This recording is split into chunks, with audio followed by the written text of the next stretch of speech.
Whoa, what's down? Faxxx to the max.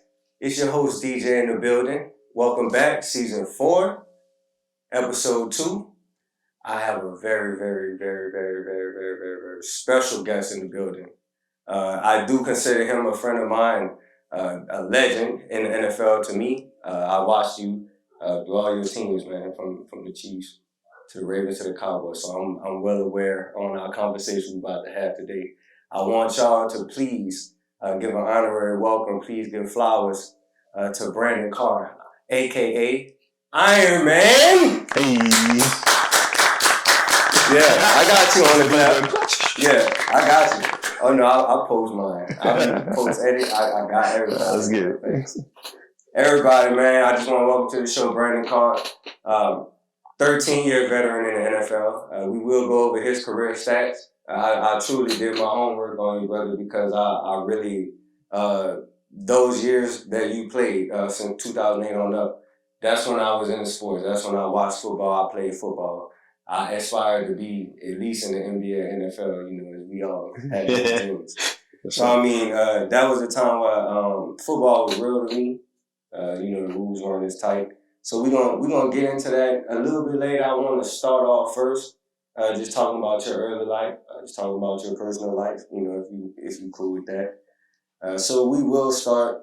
You were born May 19th. Yes, sir. Taurus Gemini, right on that.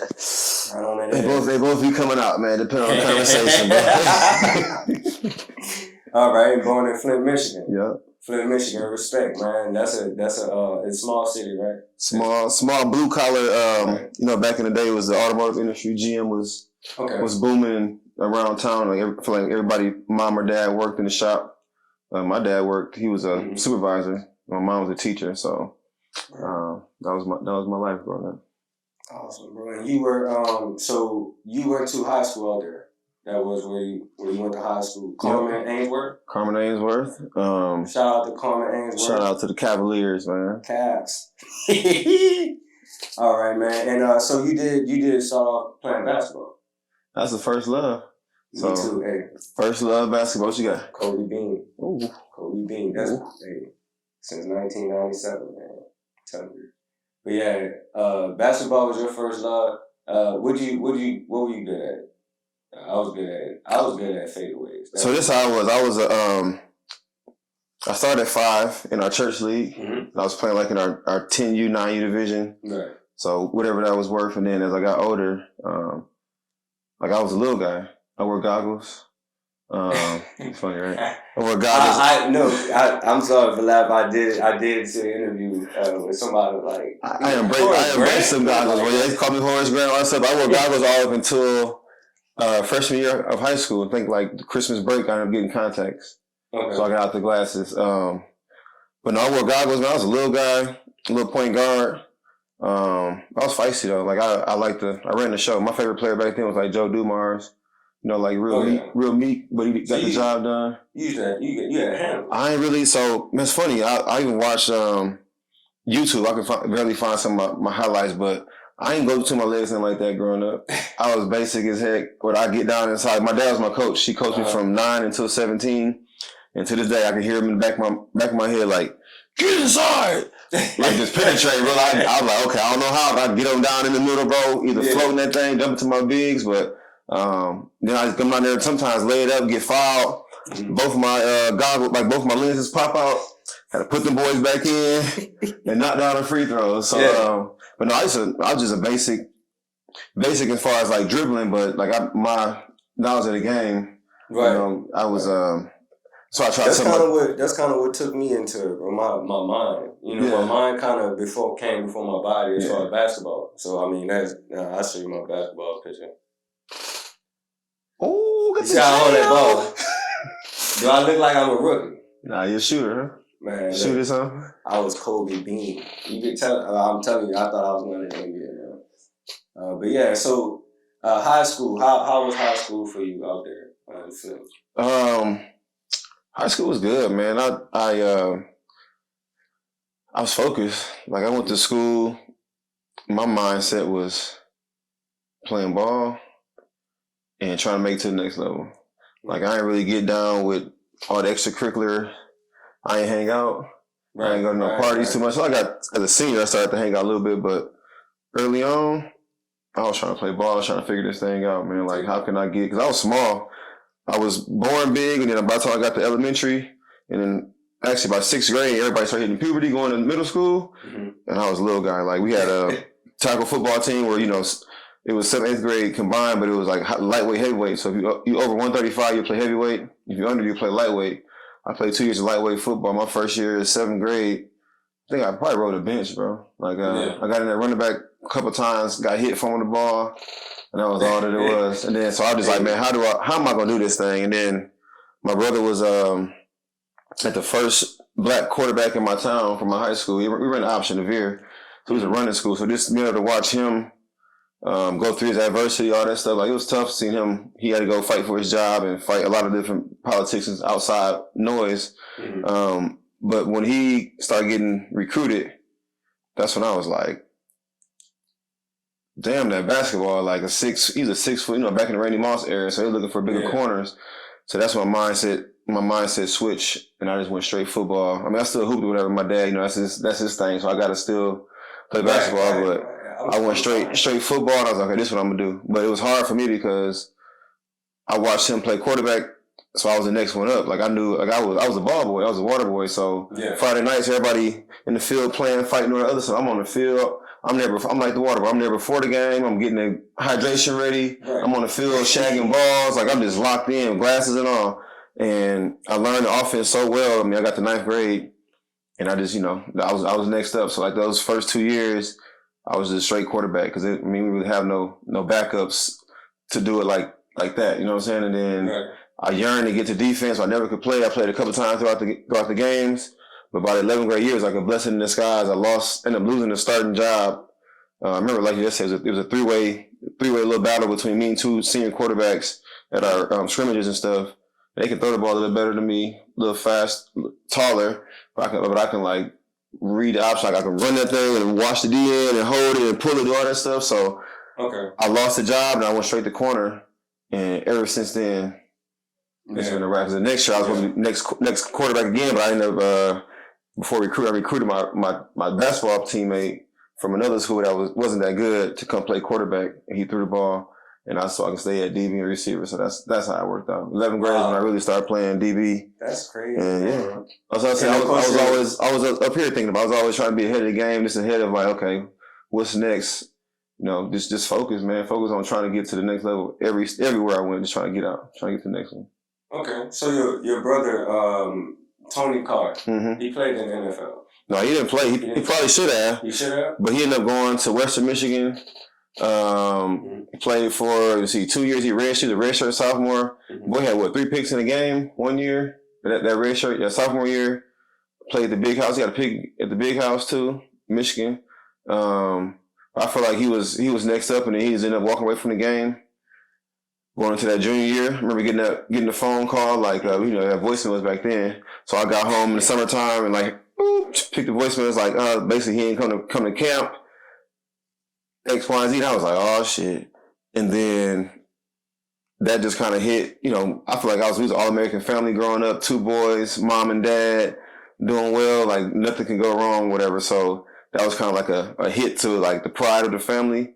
And then 2 years later, he was on the phone one night, and I got him on the hook, like, if I wanted to play again.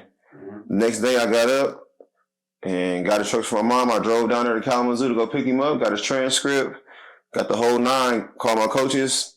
He came to Grand Valley for 2 years and played with me over there. So, and we won 2 natties together, or one or two, something like that. So, champions. Yeah, I got that. Back to back. Yeah, I had that back to back, and of course I do want to touch. So back to high school, your love for football came from watching your brother.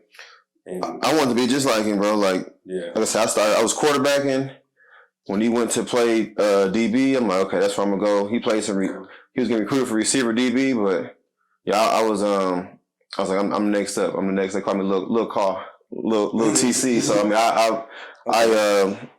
I relished that, man. I really embraced that nickname and tried to be like him. So I mean, it worked out pretty good.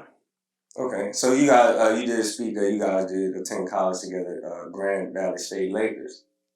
I like that. I fuck with the Lakers. I like that. That was a good one, bro. And crazy how that happened, man. I didn't, we had so much pride back then, and we didn't have no transfer portal. So when you go to school, you go on. So I'm like, damn, I worked hard for 11th, 12th grade. I had a trainer in 11th grade, hit a growth spurt, locking boys down, senior year locking boys down. And I look around, I'm like, damn, I ain't got no offers. I got all these D2s. D2, you got to get up and go work out. So we play a game on Friday, basketball game on Friday. Mm-hmm. I get up Saturday morning, go drive to campus, wherever I was at, and go work out for the team and take a little visit and all that stuff. So I was working out, didn't get no love, get no hits, and then But can I say this for high school? Because I do have some stats here. You were a two-way player there. So high school? Yeah, 53 tackles, 2 interceptions. That when you were there, and then on offense you had 24 receptions, 4 touchdowns. That was a school record too.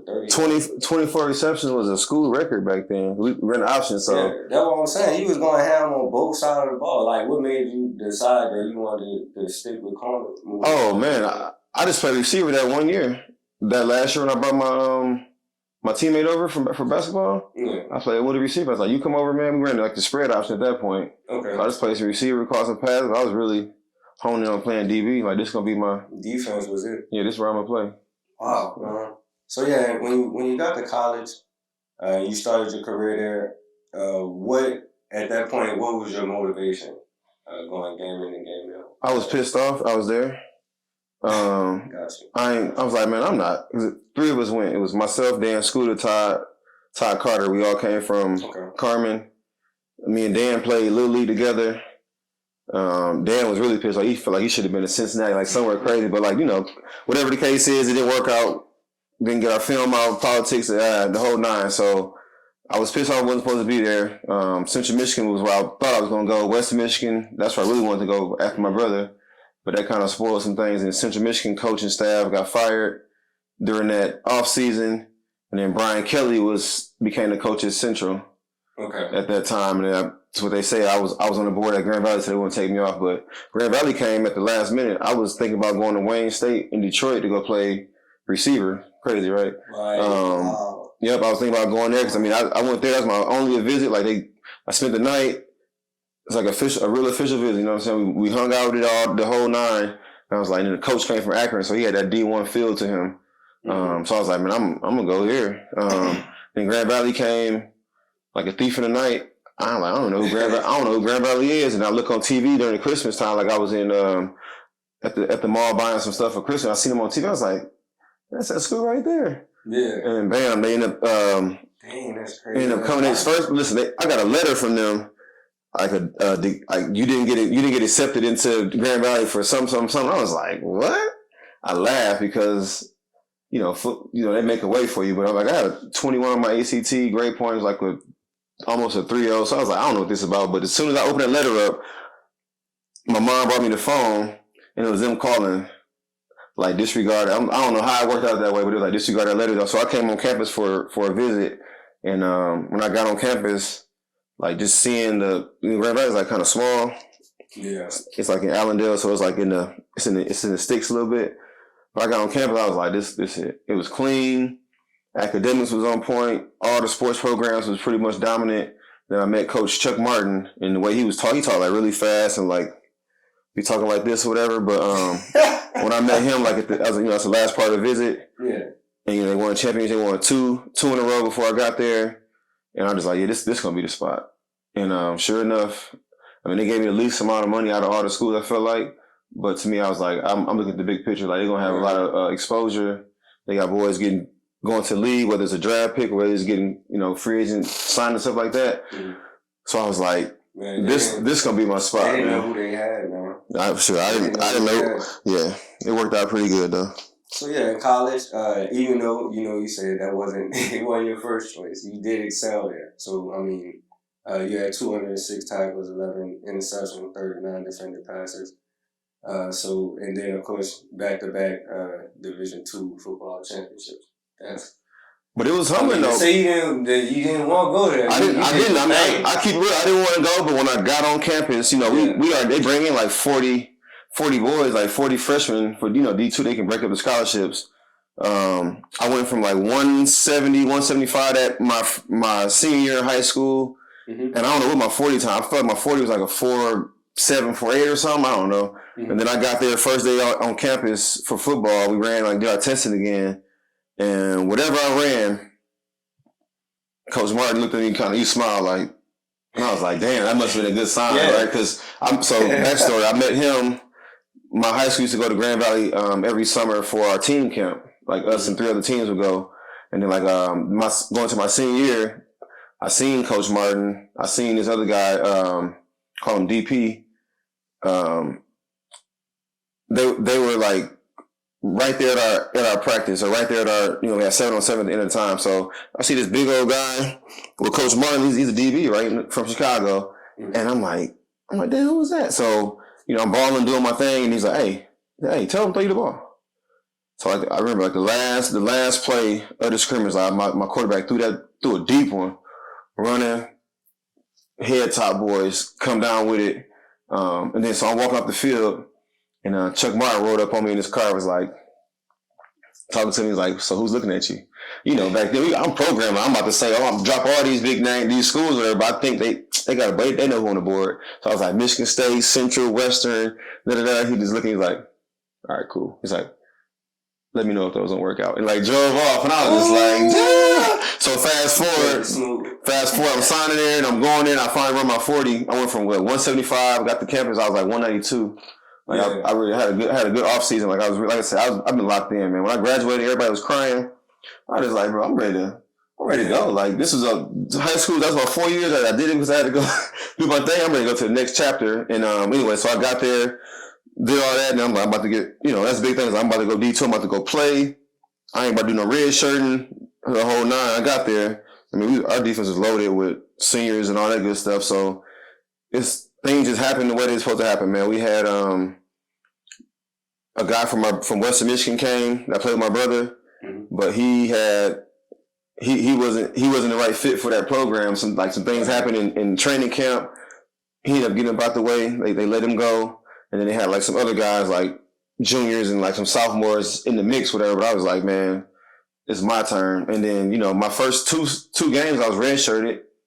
I went to the first game. Me and my teammate drove to Ferris State to go watch him play. I'm like, sure, I'm just have my suit on, my travel suit, went in with the team, watched them, and that very first kickoff, the corner that I ended up playing with the rest of my career, Bill Breakin, went down there and broke his ankle, some crazy stuff happened. And I didn't know it then, but that's when it happened. So the next week they called me to the office and was like, we thinking about burning your red shirt. And I'm just trying to hold my excitement in oh shit, this is what I've been waiting for. So I told my parents I dressed the next game. I didn't play, but the third game against, I think it was Hillsdale, I ended up dressing. I ended up getting into the game, burning the red shirt, made a couple of tackles and stuff. So, but listen, my first rep at Grand Valley one-on-ones, I'm talking about that cocky, I wasn't supposed to be there. I went against this guy, last name Renner, white receiver. I'm like, man, I'm about to lock him up. Yeah. When I tell you, man, before I could even blink, that boy was behind me running a go ball, catching. I was like, oh shit, tighten up, bro. You here. There's other guys that's here that's pissed off like you, but this is these grown men out here, bro. You gotta swallow that pride and that cockiness and work and learn how to work. So that right there was a humbling experience, and I was like, okay. So college was just the measuring stick to how much you need. Yeah. To get to the NFL. Well, Grand Valley was a good spot because we competed every day. My freshman year, we had scouts in there. We had Keontae Marshall was getting looked at, and he got drafted. But we had scouts in there. Just about 19, 20 teams were coming throughout the training camp and stuff. So that was kind of as a freshman, it's looking damn, this is it, right? So I'm just seeing how those seniors and stuff, how they practice when those guys were around. But this our level of our standard was freaking high at Grand Valley. You got to think every sports team there was a champion at some point. So even the buzz on campus, academics was A1. Our sports was second to none. We had a good run. I only lost 4 games in 3 years while I was there, or in 4 years while I was there. So it was just it just taught me how to compete, how to be consistent. Keep setting that bar higher and higher every single every single day. So you also played basketball there. No, I ain't played hoop there. I was done, man. So it said you was leverage. I appreciate it. But no, basketball. I was done when I left out of high school. We had made it back 2 years in a row, state championships. We lost them both, but I thought it was pretty solid. Most of my team came from my dad's AAU team. But I just hooped because that was my first love. I was a point guard. I just wanted to get my boys position to score, and I was competitive, so we compete and play every sport. But no, when I went to Grand Valley, I was locked in football. I was trying to 4 years to get about that thing. All right, and of course, it says, did you win the defensive back of the year? Yeah, I won the GLIAC DB of the year for our conference. And a couple years. People don't know that shit means something. Like, you know what I'm saying? That really means something on your path to where you headed. Yeah, like that means a lot. But I had to set that bar because I was thinking like, okay, I'm at D2.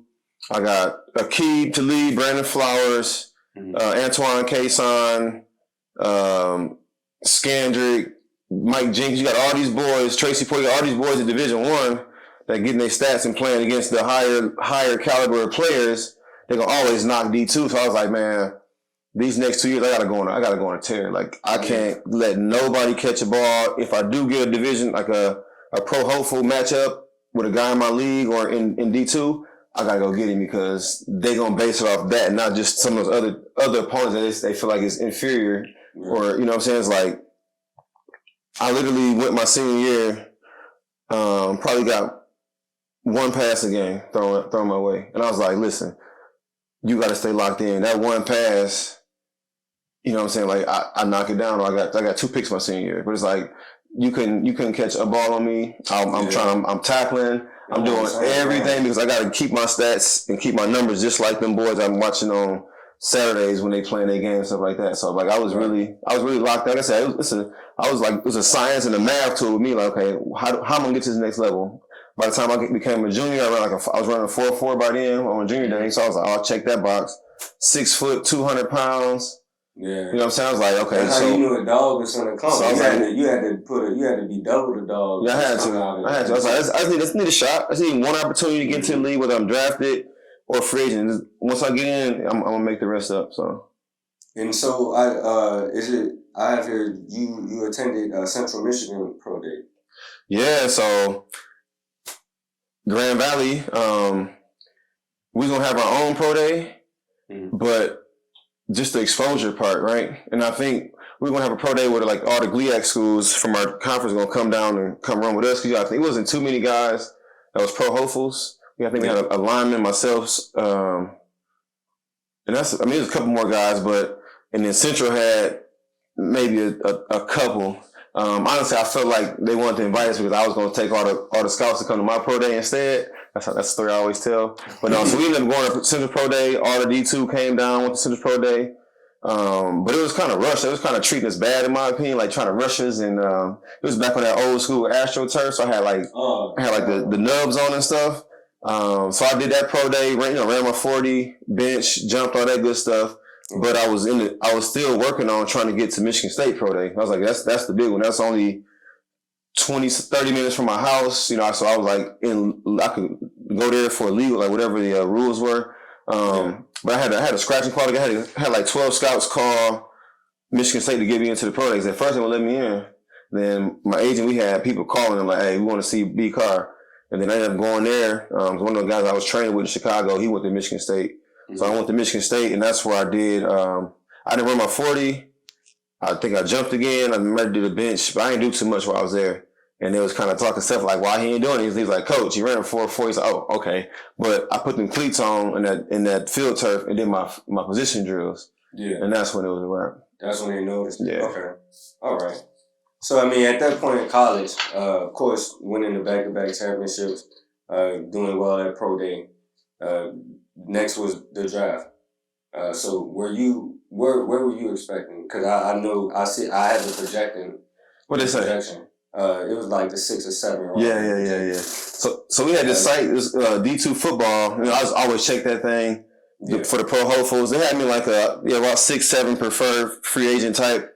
So I was like, I don't know, like I just want to get drafted. See, hear my name get called. But we used to always laugh because in the draft you don't get a chance to pick where you want to go. You get picked by whoever.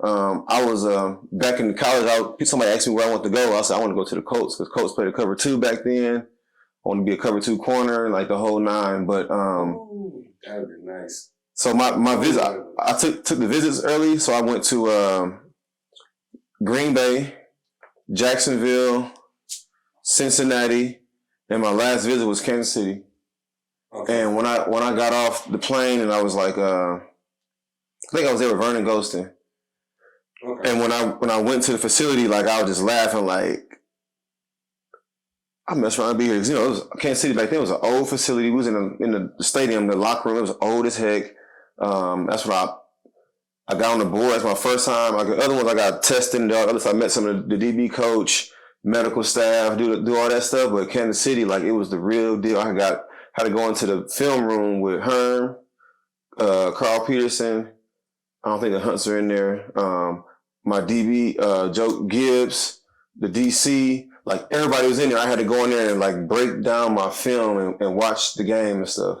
And it's funny because Herm always make a comment like I had that grainy, D2 we have a good film or good visual. Yeah. So like you really can see it like grainy footage. Like I was in that boy like breaking all my stuff down. Some of the things I was just making up because I'm a DB. I don't know everything, but I spoke with confidence and I can break down our coverage, what everybody had to do, the name of the play, everything. And I was like, I felt like I said, damn, that was a good one. I know a week before, like Brandon Flowers was in there, some other guys, whatever. But then, so went to go eat at Jack Stacks, stayed at the hotel, and just like on the way back, I was just like, damn, this it. It's out in the sticks. It's kind of like Grand Valley. Right. From the airport going to the city and back, I was like, damn.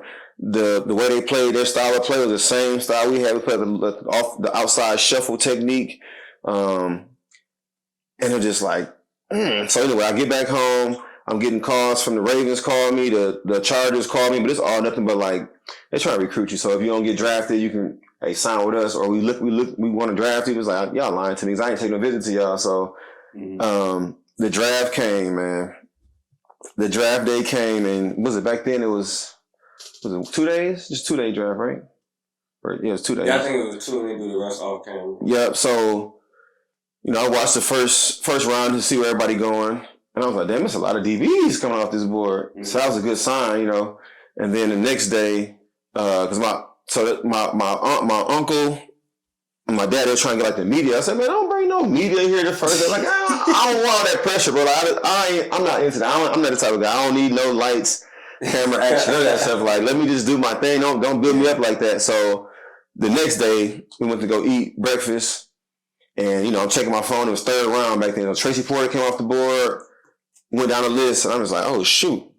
Before that, Cincinnati came back like the week before the draft and worked me out at my high school. So I was like, that was a sign. Had me at like safety, working out for safety stuff. I was like, damn. So they came back to work me out. Worked out with Cleveland Browns in the actual gym of Grand Valley. We had no indoor at the time. Mm-hmm. Worked out in the indoor. That's before my visit. So anyway, the second day come around, I'm just like, let's go get something to eat. Come back home. I watched the draft for a minute. I was like, man, it's too much. So I went outside and started hooping. Started just shooting the ball. And man, my dad must have, if he could, he would have broke through the damn door. Came out the door so crazy. I was like, what's up? With the phone, I said, oh shit. Yeah. Bam, it was Herm that was on the phone. I was like, oh shit, here we go. He was like, you my birthday pick. They let me pick one. And it was the 5th round or whatever. So I talked to him, talked to the GM.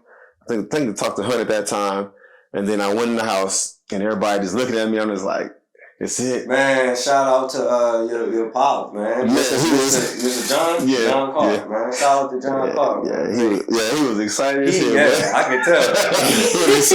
So I went in the house and then you go, whatever the sound is, and then Brandon Carr, they showed some of that film, whatever. The house went crazy. Mm-hmm. And I was like, I smiled, I got in that corner, I was like, all right, bro. Kind of reflecting back to grandma, like, here we go, bro. You in the door again. Boy, it's on, bro. You got to make this squad. I was like, fifth, 6th, 7th round. That's a free agent, bro. You last a week in training camp, you last a season. Like, that ain't nothing. Like, they're not investing in you like that. So I was like, back to work, my boy. Man. And that's what we did. And you did put in that work, man. We are about to go ahead and go through these years. I do want to start in your rookie year with the Chiefs. So we're gonna start there. Oof, that was rough. Yeah, I mean I ain't gonna say it was rough, but I mean it's your rookie season. Yeah. It's when you balancing out, it's when you get your feet wet. So definitely you had some good people around you your rookie year. On the defensive side, who could you say like put you under the wing or like just showed you the ropes when you came in? Sure, my take the label off. My OG was Pat Surtain. Pat, okay. So that's the funny part about it. Just watching his son right now, and my son, they the same age what he is right now when I met Lil Pat. But no, Pat, back then we had a draft class of 12. There's a lot of us coming in, so I played with it was Pat and Brian Waters. Brian Waters was a offensive lineman that played. He played probably longer than me. I felt like I played with him in Dallas again as well. But those two guys, I had Bernard Pollard and Jerry Page, my safeties. But Pat was a guy that just showed me how to move both on and off the field. I got a chance to just watch him with his family at that time.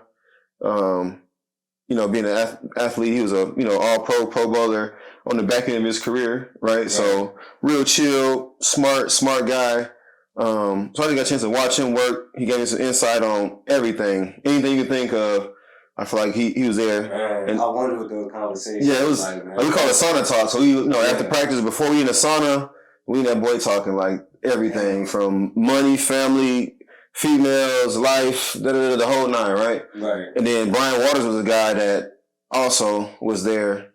He was like the player rep, all that good stuff. So like he taught me a lot of finances and like how to budget, relationship, like everything, right? So those two guys right there, man, kind of set the tone for me. You hear the stories about some, as a rookie, you getting hazed, you getting guys that don't mess to the rookies.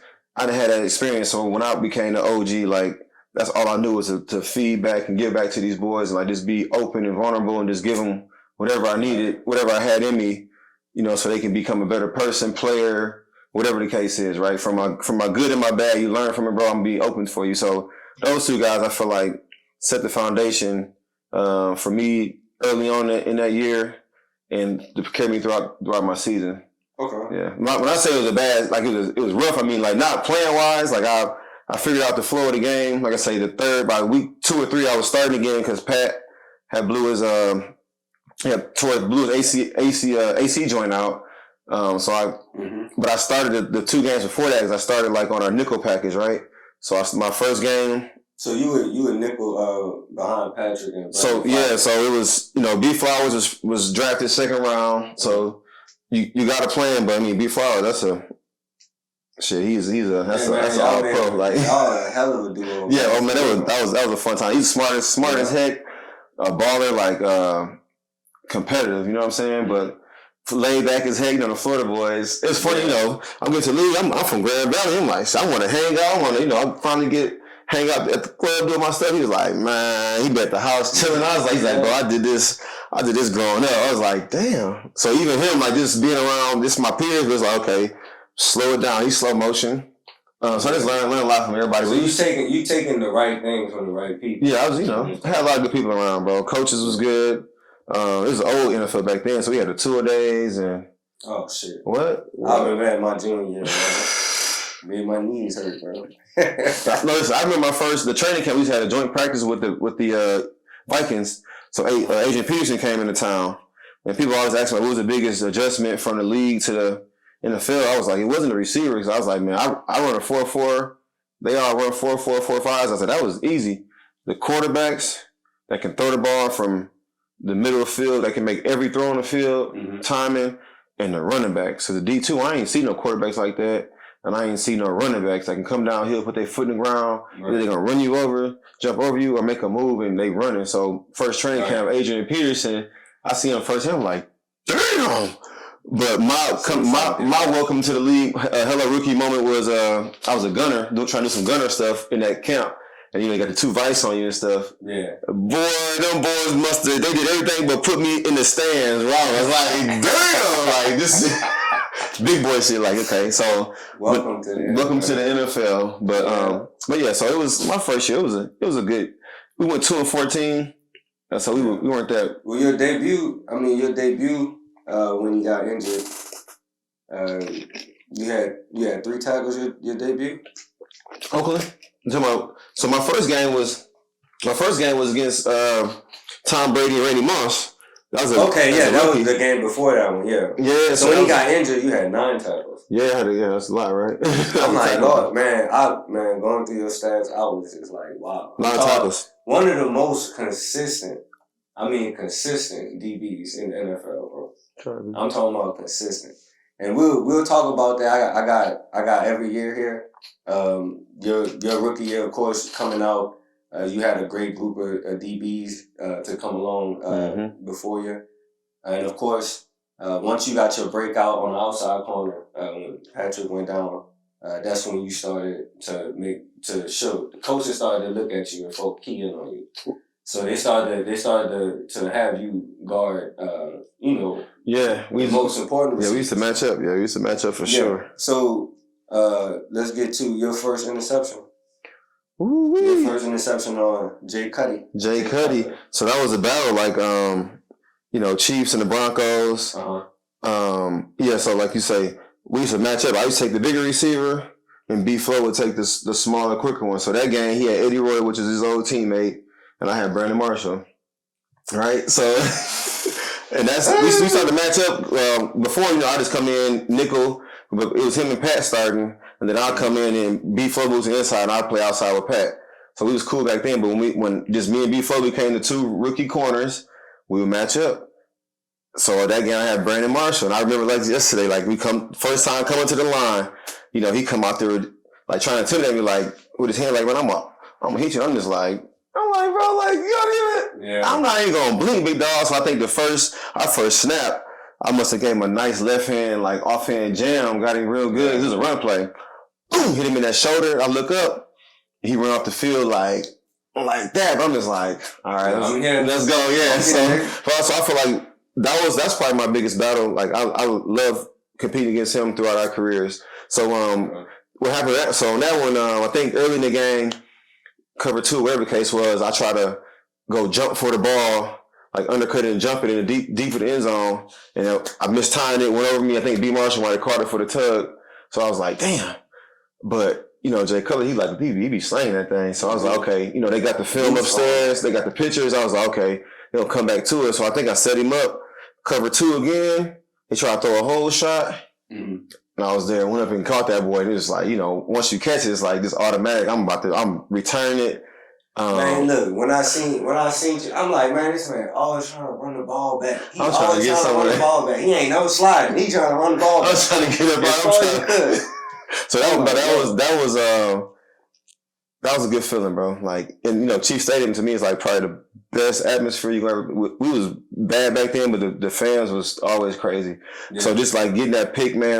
Jay Cutler to me, he was one of the top QBs, whatever back then. So I was like, I got a pretty good ball, and Brandon Marshall. But that was my first one, bro, and I was like, hell yeah, I'm here now. Yeah, I got both of my feet in. Yeah.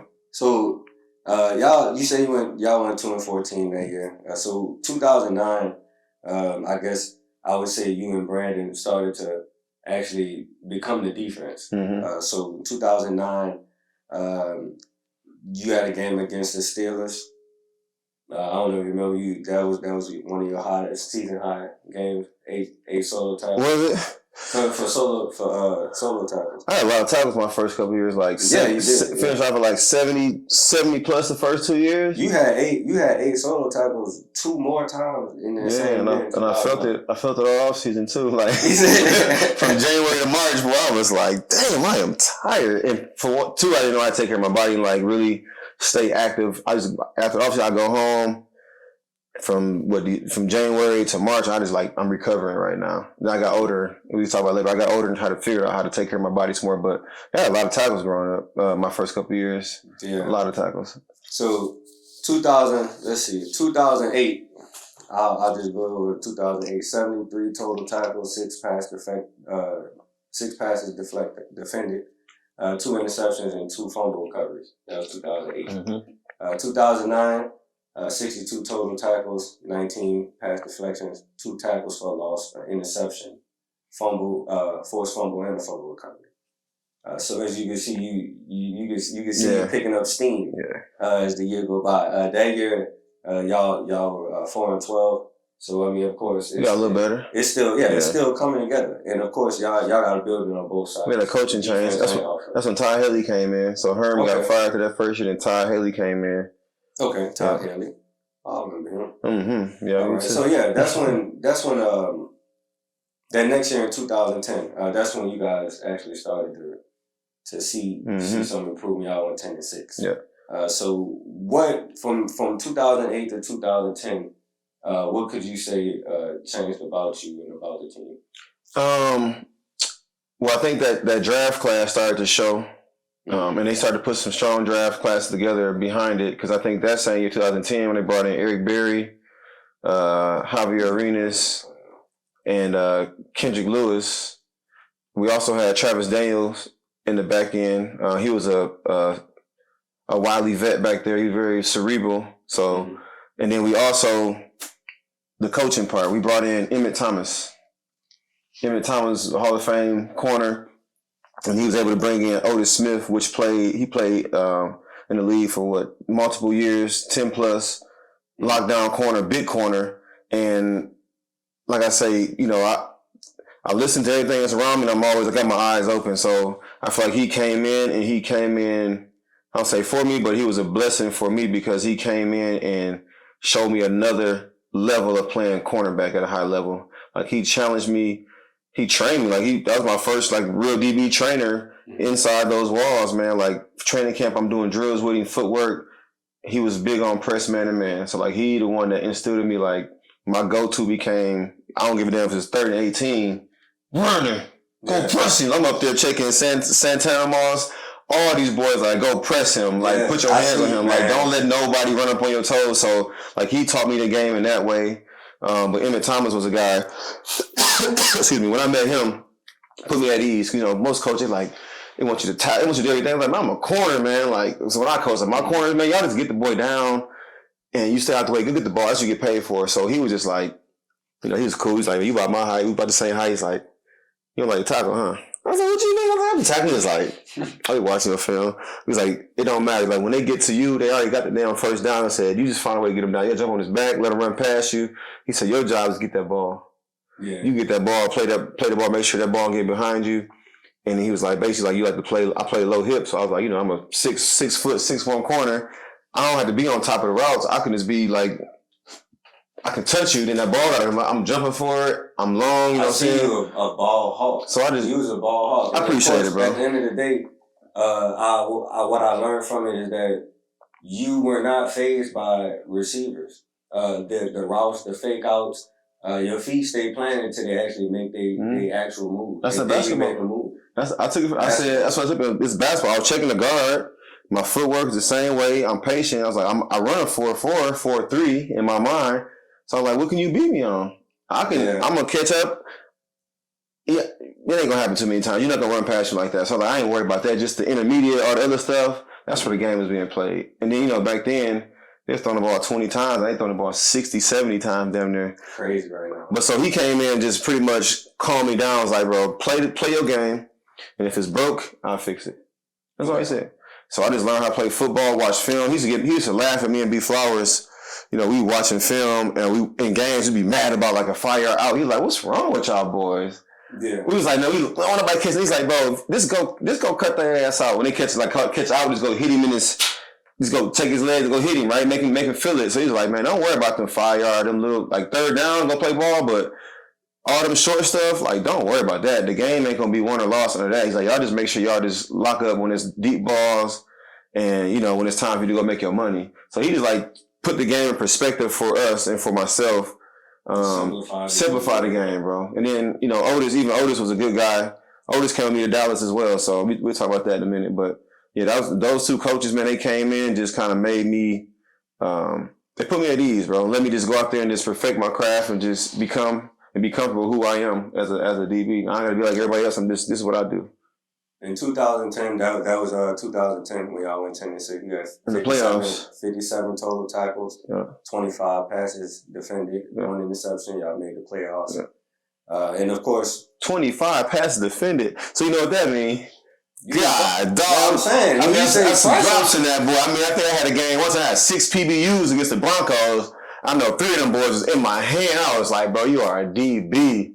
Catch them. I'm in the Pro Bowl. Catching them 3. It's a wrap. So it is what it is. Yeah, everything happens for a reason. When you're a dog, bro, you doing everything. Yeah. You know what I'm saying? You ain't just a corner who can catch. You know what I'm saying? You doing everything. You know what I'm saying? You cutting people off. You tackling everything. Yeah, I had to. Yeah, you're gonna definitely. That's a lot of passes defended.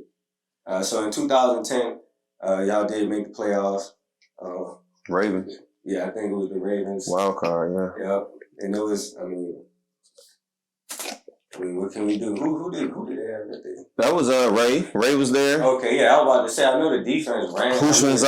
Ran off with it. Ray Rice. Yeah, that was. It was tight early in the game, and then we just kind of they've been there before. We babies still, and it's just I just tell people, man, that was by 3:00, 3:30 on Sunday. Was that Saturday or Sunday? By 3:30, my season's over. It was like just like that, like damn, we done, bro. But for us to get there, man, after that, just that 12 draft class to the years we was building for that. Yeah, this was your first taste of it. Yeah. So I mean, you had a lot more to come. I mean, you got a lot more experiences to talk about. Yeah. In 2011. That was your last year with them. That was the year. That was like this is my money year. I gotta go because Brandon Flowers he got a deal. He got signed to that 50 piece before the season, and I was like, okay. So in my mind, I was like, damn, it's over. Like they don't have enough money for me or whatever. Like they already got their corner. But that's the year of the lockout. The lockout happened, so I ended up staying at home for camps. I couldn't go I couldn't practice. So my agent was like, man, just chill. Like stay at the house. And it was funny because that was my first time kind of like going against the grain. Because I always do everything by the book. I'm there. I'm on time. As a rookie, I was a dang on bookkeeper for our DB room, like for fines and different stuff. Like I was him. I'm like a damn team mom. So that was my first time like not showing up to camp. They like, whoa, like where B Carr at? Like, and then B Flowers started, he messed with me like, man, he getting looked at by the 49. He's like just making up some stuff. So it was kind of like tight, I feel like. And then I got there after I could sign. And I remember talking to Pioli, the GM, he's like, about the signing and da-da-da. I'm just like, my mind, after I left the room, I called my agent. I said, hey, I know it's going to be crazy, but I was like, listen, we didn't get a deal done before the season. I was like, man, you get me about 6 to 8. Like back in that time, Kamari signed for like 8. I feel like I'd be that's my little worth. And then they didn't make a move on me. They signed before, and I was like, all right. Yeah. Just cut these phones off for the season. I just pretty much rolled dice and gambled on myself. So that's why I went 4 picks. I was about to say you had 4. The tackles went down, so our defense got better. So I got to tackle so much. Yeah. And got to the real bag after that season. We about to get into that, man. We about to get into that. First, we're gonna take a brief intermission real quick, and then we're gonna get into what I would like to call the next chapter in your NFL career. So definitely we're going to take a brief intermission. We'll be right back. You already know who it is, Jack. Faxxx2daMaxxx Black.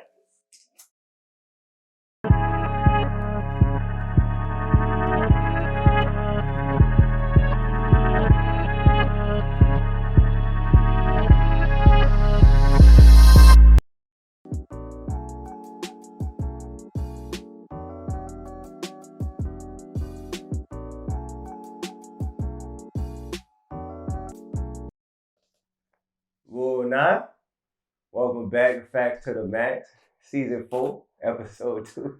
I got it now. I got my dog in there with me, B Carr. Iron Man. Yeah. I'm gonna let you know, Iron Man is my favorite Avenger, bro. I'm gonna let everybody know that. I don't know if the people knew that. That's my favorite. That's your favorite? I cried. Okay. Yeah. Kobe and Iron Man. Don't play about that. So yeah. It's an Iron Man merch. Iron Man beef. For real. That's our idea right there. Just sparked it. So yeah, of course we're gonna talk. We just finished talking about the Chiefs, wrapping up year 2011. We wrapped up the stats as well. That was your season high in interceptions, career high at that point. So of course, I do want to get into the decision of you leaving. I'll let you go ahead and explain that, and then we're gonna talk about what that resulted to. So what led to you departing from the team? Um, so we used to always talk. You know, we had a draft class of 12, and then we had the young boys as we came in. We used to always talk about that second deal, and hitting the market, right? Testing the market, hitting the market, and you say I wanted to be a Chief as long as I could have been. Mm-hmm. I enjoyed my boys that was there. To me, out of my 3 stops, everybody asked me like, what was the best stop? They all came for different parts of my life and my journey. Mm-hmm. That was like the best team feeling I ever had. Like the locker room, camaraderie on and off the field, from Thursday night DB nights, DB trips, mm-hmm. even going out in nightlife. You know what I'm saying? We was like this. Kansas City didn't get too much going on back then, so we was with each other the whole time. So this is how I went down. Going into that last season, I didn't get a deal done after the lockout, and I told my agent, I was like, hey, let's go ahead and play, bro. Like that's not answer this phone. Let's just figure out this. Let's just let me ball. Let me bet on myself and see what's gonna happen. So, I had a lot of motivation. I used to wear rubber band before Johnny Manziel. So like that was my money. Like I want to try to get to this bag. So the last play of my career there in Kansas City, we played against Tebow in the Broncos. Yeah, and he threw the pick, like last play of the game, scrambled whatever, threw it, picked that boy. Sealed the game. And I just hit it with one of them, like bow to the camera. I was like, I'm gone. So come to find out, they ain't like that anyway. So, but no, I knew I was gonna be gone. Crazy story is, my aunt in South Carolina had hit my mom and them up, like towards the end of that season. Like, man, we was in the car on the radio. They was talking to your name came up with the Cowboys. I was like, what? I was like, I ain't never heard. For one, I was like, what are y'all listening to? But I was like, that was crazy. I never see that on TV or anything. But the Cowboys was my childhood team growing up. Like I'm from Michigan, but I didn't like Detroit Lions. I like some of the players, Barry Sanders and all that. My dad was a Lions fan. But I was like, bro, why you always cheering? And by 1 o'clock, you know what I'm saying? You always like by the turn TV off. Like, what's wrong with you? So I was never a Lions fan.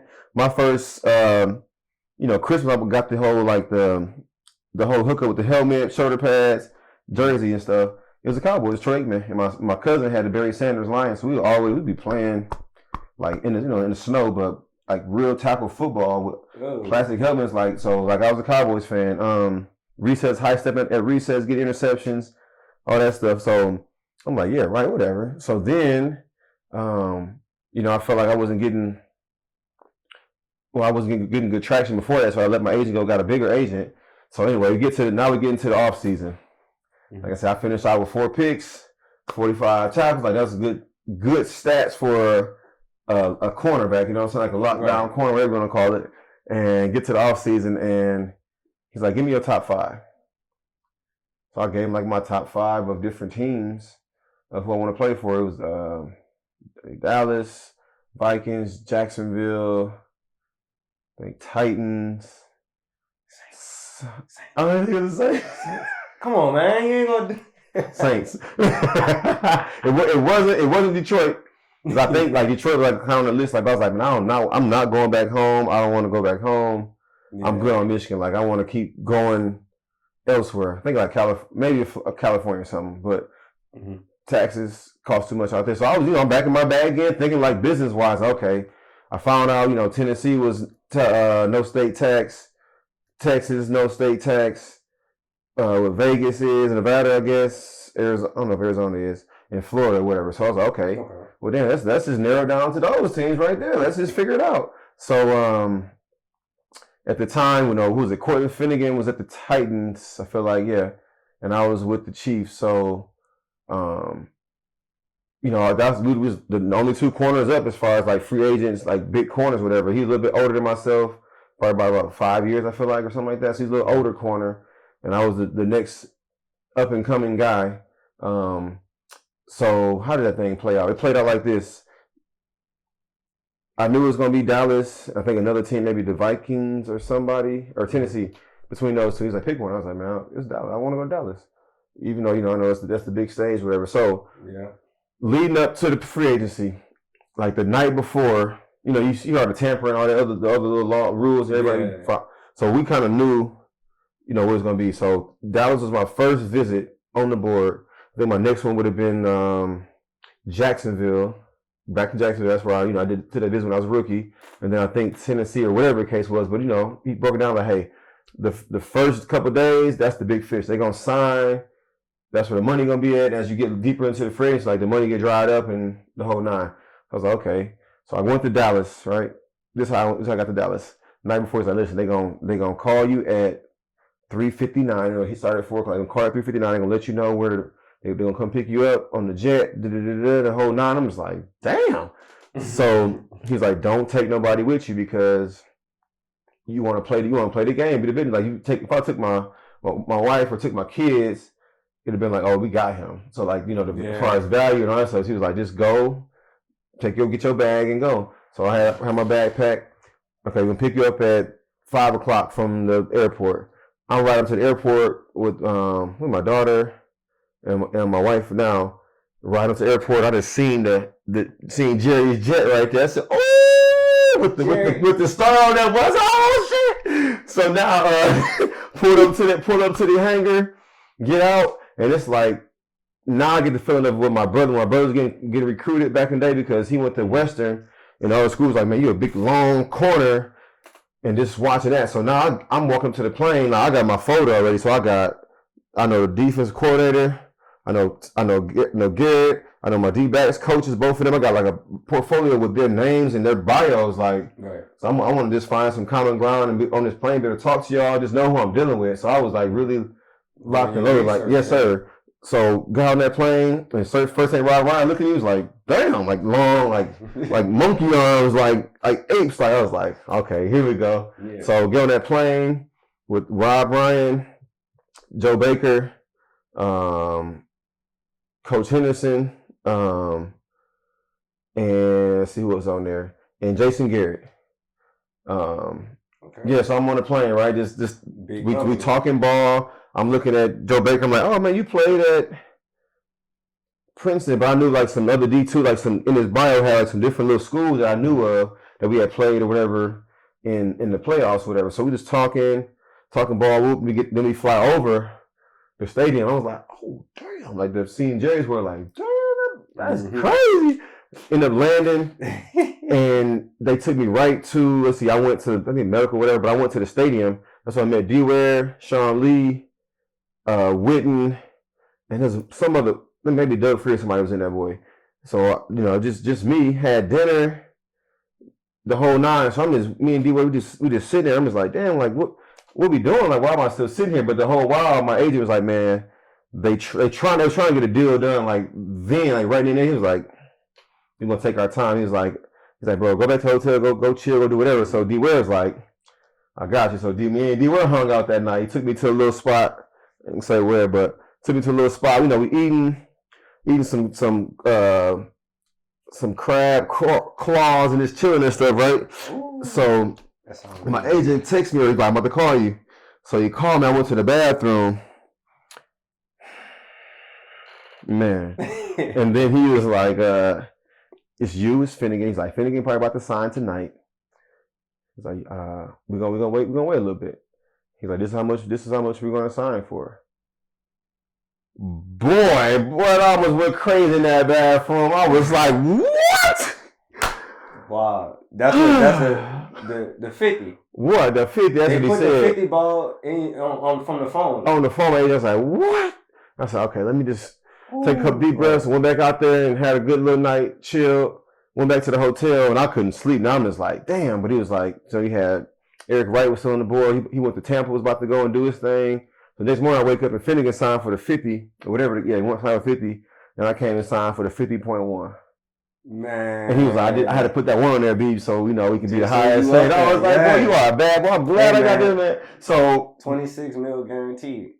That was the best contract at that time before they started going crazy printing money. Yeah, that was it. Yeah, that was crazy. That was it. And I was like, of course I'll come. Yeah, of course I'll come to Dallas. Yeah.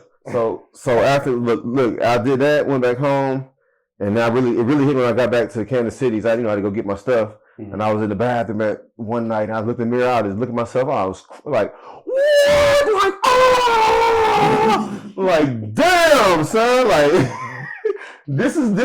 For I was reflecting back to all them damn years from little league to 7th grade, high school, college, all that. I'm like, God, dog. That shit is real. Here we go. Then listen, bro. When I got here,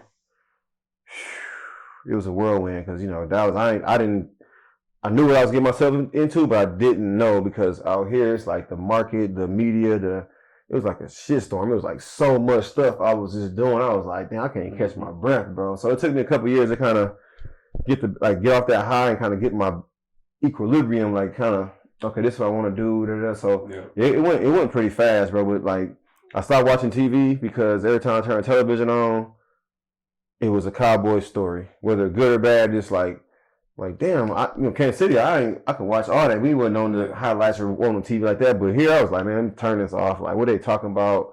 So that's what my life kind of changed a little bit. Like, I just got away from all that. Like going to the Lakers. Yeah, man. Media in our locker every day. Training camp, we got as many people as we had at Grand Valley, like 16,000, 10,000, then there 20,000 on our little intra squad game type stuff. Like it was crazy, bro. Man. It was crazy out here. Everywhere you go, DC, here, there. I had to go to Bristol to do the car wash. I thought the car wash was like, okay, I'm playing my name, but the car wash I had to go through all the different sets. The car wash. Okay. Through all the sets in studio, like going through all the different stuff, bro.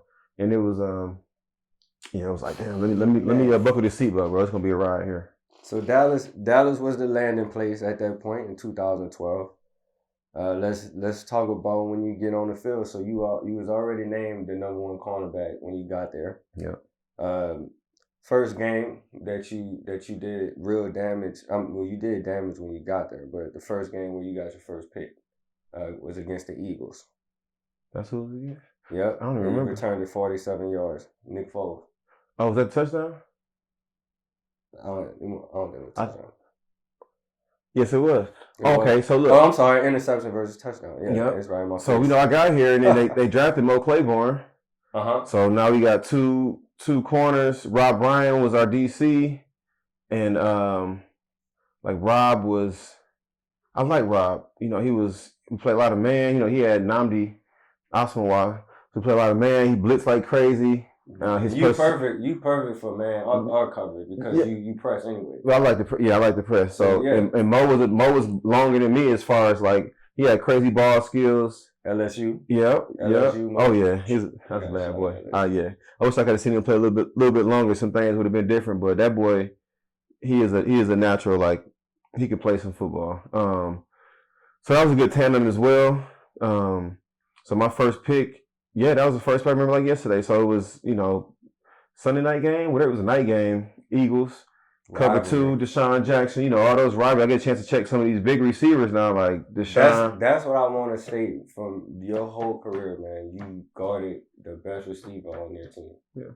The biggest and the best receiver every game.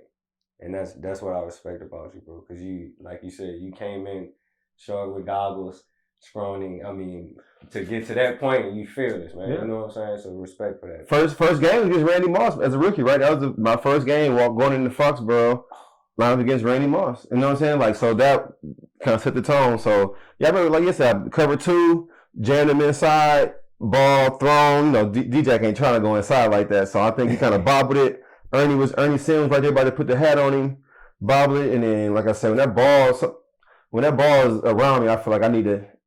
For the most part, I say that, but I dropped a lot of picks as well. But that right there was like I bobbled that thing, grab it, and then my second nature, I'm out of there. So I just shot off up the sideline. That's your MO, man. Get to the end zone. Get up out of there, man. Shot up out of there and score, bro. And that's funny because the actual image right there, how time fly. That actual image was like in the mall at the Galleria on the Nike poster. When they was doing like for the Nike and stuff, I was like, so I be forgetting a lot of this stuff, but as I get a chance to kind of sit down and slow life down a little bit and just kind of rehash and talk about it. Yeah, that was a picture that was in the damn mall. So just just those little things, like good career, bro. Good job. And you continue to wreak havoc. You had another pick to seal the game against the Steelers. After that, you picked guard Mike Wallace. So that was against Ty Haley. That was my old coach from Kansas City, right? So he did go to Pittsburgh. I pregame talking to him, you know, a little smile, and I knew he gave me like a little smile, like he about to come at me. So I was like, I already know, because even when I was in Kansas City, when my coach put me in the office, like, hey man, they trying to get. It was always constant, like I felt like trying to get me up out there, trying to find my replacement. Every year I tell boys, man, I work hard, got to the league, and every year they try to bring a draft kid or a free agent, whatever the case is. So I was always on my grind, like, no, you're not. I'm not giving up this spot. I don't give a damn who you be bringing, first round, second, third, fourth, whatever. I'm not gonna be no a-hole. I'm gonna always give my information and share and help out as much as I can. That's gonna make me a better person, better player. I was like, I ain't gonna take. So he's like, yeah, you trying to get you up out of here, B. And I was like, bet. You know, some people can cry about a mope, but I was like, bet, let's go. And that was Coach Otis Smith that told me that, and I was like, okay. So since then, I went to work. So I knew he was gonna try to come at me a little bit, and you know, big time showdown. Cowboys Steelers on national television. Mike Wallace. So like, I just had put up some of those clips on Instagram, like a couple series, like how he tried to come at me, like with back then it was AB, Mike Wallace, and Emmanuel Sanders. Yeah. That's all three. Like, you know what I'm saying? So I got a chance to line up against AB and all three of them actually. So I knew Mike was gonna come at me. I knew that AB was gonna come at me. So I said AB, I had him slant ball, knocked it up. Spence come pick it, and then but Mike, you know, he tried to come in like 3 or 4 times with Mike throughout that game. But it's like the chess match. Like, okay, he came with the first series, come with a post from cut split. I go drive that, knock it out, boom. AB come with the slant, knock it out. Mike come back again, cut split. He like on the out release, you know, cut split. I'm like, okay, you got to cut split. What you got, Mike? You fast as heck. You gonna run a speed out. You run a post, you run a go. Like something crazy because you're a fast guy. You ain't about to be slowing down, putting your foot in the ground too much. And I remember that because Kansas City, I played against him with the Dolphins. It was Dolphins back then, or it might have been the Steelers still, whatever it was. Same stuff. You know what I'm saying? That time he had got a cut split and shot out. And I ran with him. And I just like, okay, jump. B made a jump forward, didn't catch it, but I had enough distraction. That was an incomplete pass. I was like, I take all those notes, like from years, like. Let me go back to last year or 2 years ago or whenever. Like, let me get that so I can remember that. So bam, he came at me with a triple move. I feel like an out, like all that stuff. And I'm like, turn, then seam, turn back, got on my horse. Like, so that was like 2. I walked back laughing. Like, next play, he got me though. Set me down inside, ran like a quick fade, caught it, foot out of bounds. So replay, incomplete pass. I'm like, okay, damn. They didn't ran all those routes. We get to the overtime. I'm like, okay, here we go in this cut split again. I was like, shit. What's left? The damn speed out. Yeah. Speed out. So you hang this ball in, so he hung it inside. I just went dove for it, bro. And you got the angle that I seen almost looked like he purposely, like the way you got there. You know what I'm saying? It's almost like he threw it right to you. I don't think he expected me I can just see you just, your feet never moved until the ball got in there. So you only got a few more concepts left in his route tree. Him. Like everybody got they do what they do best. I know what he do, so I was ready for it. And I wish I would have just dove into the end zone. Like I feel like I was scored, but I was like, bro, I'll keep that because the worst thing I want to do is get down there and do all this and the ball come back out. So I'm like, we on the 1 yard line, keep the field goal. Let's get up out of here, bro. We good. Let's get up out of here. So we won. Peace. Oh man, but yeah, the last game I do want to talk about 2012. It's a very personal game of mine. I don't know how much of it you remember, but you played the New Orleans Saints. That's my hometown. That's my team. We did win the game by 3. That was a home game. Was it y'all played in Dallas, right? I think this one might have been in Dallas. You had 6 tackles. Yeah, I did play in Dallas. Yeah. So I do. Do you remember that game at all? Or? Not really. I don't want to touch on it too much because I mean y'all had some games where y'all hurt us a couple years after that. So I'm gonna just touch on that real light. I just wanted to touch. You did play my team your first year there, and y'all lost. They had like some crazy fumble situation, and if we got that fumble, I feel like that was a game. Yeah. I think it was some freak stuff. I think that might have been in the dome too. I think that was in the dome when that happened. I just know when I go and play in New Orleans. I was with the Ravens, I think, and like just walking off the field and just looking up in the stands, I was like, bro, this It's like crazy. It's like really like some voodoo shit. Like it just looked like oof. I was like, this is. But that would have been a good place in my opinion if I could. A team that I think if I wanted to play again or something, that's a team that I wish I could have got some play for. Man, we'd love to have you, man. That would have been dope. We'd love to have you, man, for real. So we moved to our, let me go ahead and give you your 2012 stats. 53 total tackles, 11 passes defended, 3 interceptions, and a touchdown. Y'all went 8-8 that year. So it's a hell of a fucking season. For real. I'm talking about you got the bag and they don't regret it. You know what I'm saying? So yeah, what I wanted to get on is the 2013. The next season, coming in there, it's your second year with the Cowboys now. Of course, you're acclimated with your teammates already at that point. I do want to go over some of the players y'all had in that 2013 team.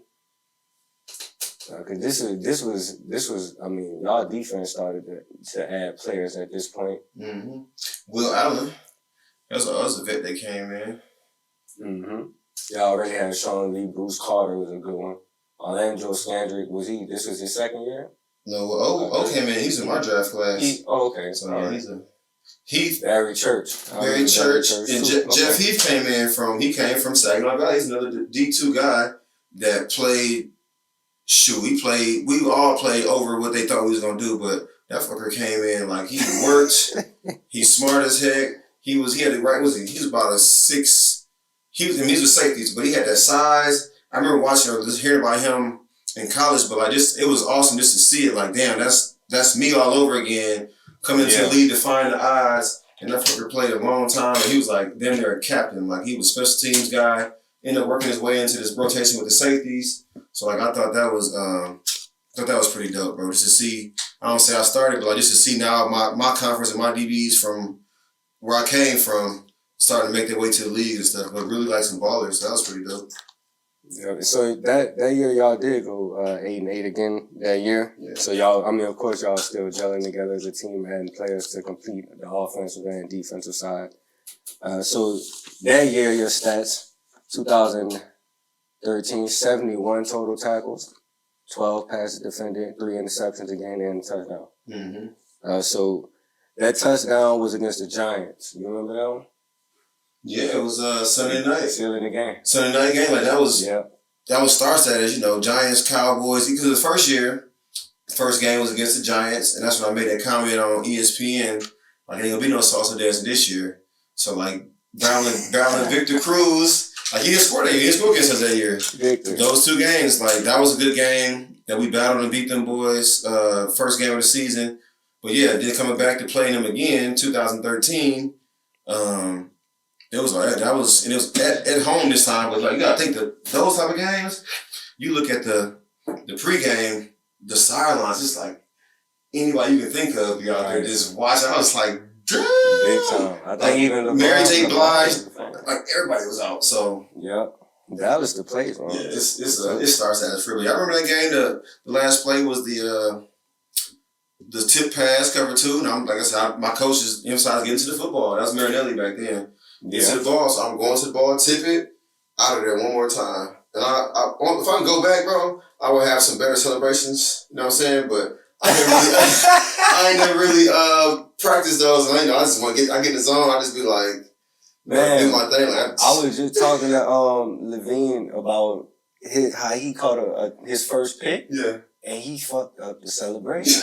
Like his teammates literally in the huddle like, do what you do the celebration. And he like, forget, bro. What? Yeah. And he like, do the handshake. He messed the handshake. Tell me about that.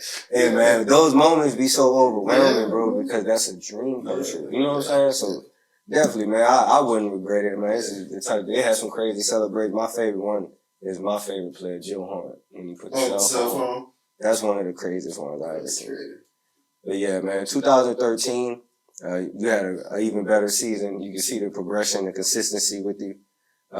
You also had season high 9 total tackles against the Lions that year. Season high 8 solo tackles against the Vikings that year. So you had some consistent season highs throughout your career, especially as we move forward these next couple years. So in 2014, let's see where we were in 2014. Y'all were 12-4. This was your first playoff appearance that season. Yeah. With the Cowboys. But let's talk about the regular season first. So 2014, you had your first career sack against Chad Henne. You remember that? That was in Jacksonville? Yeah. That's overseas. That was in London, too. Oh, international. We played a London game over there. Okay. Yeah. Man, yeah, so that was a memorable moment. Of course, you're a DB, so they not sending y'all. That's what I said. They sent us too much. I was like, you hit home, bro. Like, God, dog. Okay, all right. And of course, that year, you finished 54 total tackles, 7 passes defended, 1 sack, of course. But that was the first year you didn't get any interceptions. Yeah, that was tough. They won like a 2-year drought, too. Yeah, we gonna talk about that. I think it was like 36 games. Something like that. I was like, wow. I was like, they really respected you. I think they respected you. A little bit of both, and I didn't catch them. Shit, I don't know.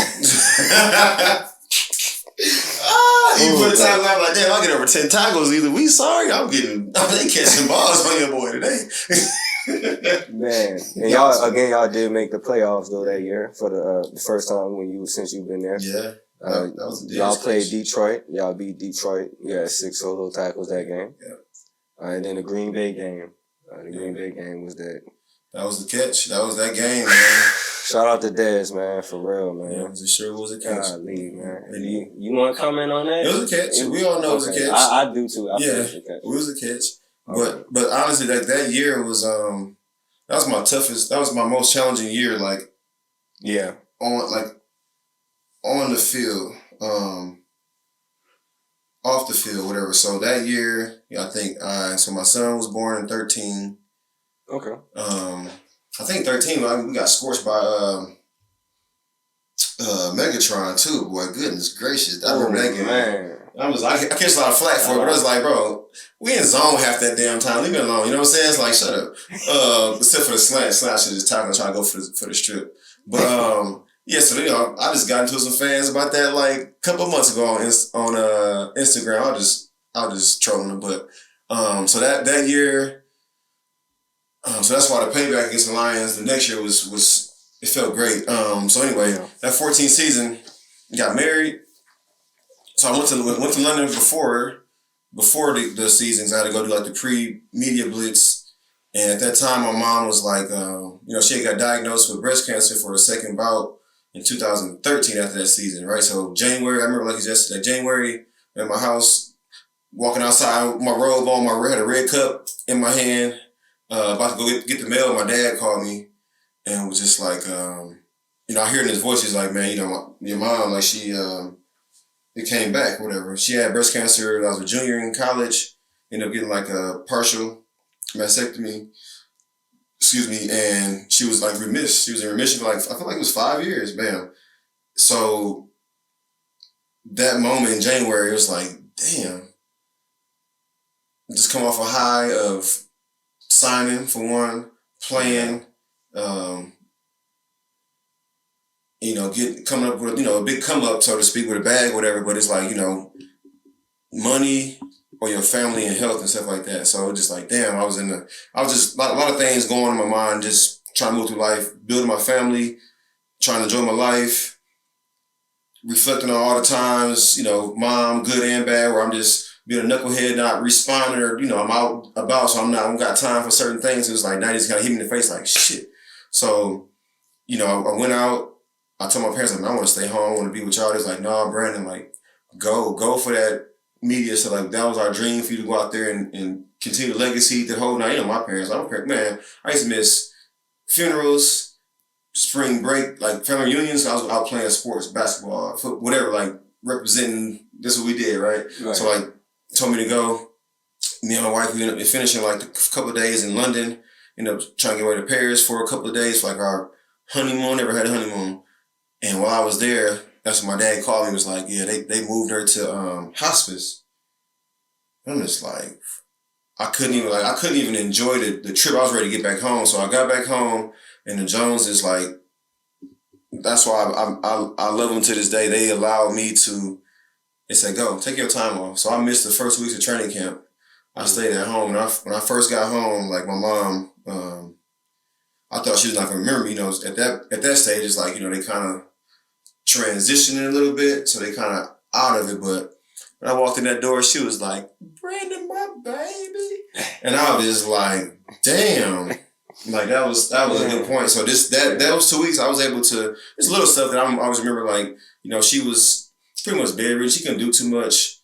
End up getting a chance to walk around the house, like outside the house with her and stuff, like around the whole yard. And she's like, started crying. She's like, "Man, nope, I haven't done this in a minute."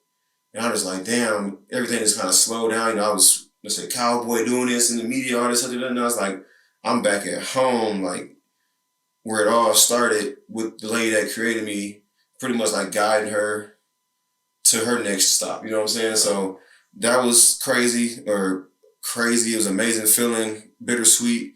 And then during that time, you know, she was in the living room. Like she didn't want to go upstairs, so it was like her bed was in the living room. Right. And we were able to, me and my brother, like it was crazy. I had to go and like do the arrangements and all that stuff. While she's still living, we had to like prepare for it and stuff. So that was like hard as hell. And like my dad, he was kind of out of it. So like me and my bro did it. My bro was kind of out of it. But we, you know, we figured out as the men of the house try to figure it out, and was able to like get all of our family to come in town, like towards the end of it. So, you know, it's a house of chaos, but that's like peace to us because like my mom, it's like a lot of people around, loud, just all that. But to her, I think it was just like peaceful, like family and stuff, right? So then I remember like it was yesterday, she ended up transitioning, like, I messed around and was able to buy her, like, I said, let me go buy her some new gowns, bought her some new gowns to put on. And she had just got her nails done from her nail tech, you know, coming to the house to do her nails and stuff. And that morning I woke up with like some different energy. Like I felt kind of like was ready to go. Cause I was like, I didn't really, I was trying to train and stuff, but I really couldn't. I didn't want to leave the house. Like I was training out churchyard at the house. And then I was like, okay, I'm about to go. So I gave her, I'm about to go. Cousin came and picked me up, and we ended up getting almost to the dang on field. And my cousin Brianna called me and was like, when she called me, you know, you already know, like when my dad called me, I had a feeling like this different stuff. So she called me, I was like, yeah. She's like, y'all turn around, you might want to turn around. So we turned around, and my cousin just flooring to get back to the house. And so the beauty of it all is like my mom, like all the boys were gone. I was gone, my brother was somewhere, my dad was somewhere. It was just my wife, my daughter, and my cousin, the girls that was there. And that's when she decided that's when he came in and told her to come on up. And she took her last breaths, like around those three. And like I say, this crazy thing is she waited until she got cleaned up. The nurse came and cleaned her up and all that stuff. She was like, I'm gonna make sure, she's AKA, so you know, she's all about all that good stuff. So that was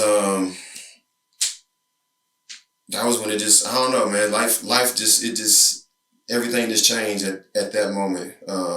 Definitely, man. I cannot imagine. Right. My condolences, because I cannot imagine. I don't even know what to tell someone when it's not your parents. Like I don't even know what to tell someone in that case. Yeah. And I never would have thought, you know, I'm at the peak of it. My mom, when we was young, she was only 50 something, and it's like, you know, we about to enjoy all this ride. You know what I'm saying? It's like, nope, she gotta go. So that kind of, it hit me, and then I went back like the next week. So burial, to everybody goodbyes. I was like, okay, now I gotta get on back. I don't know, get on back to what I gotta do.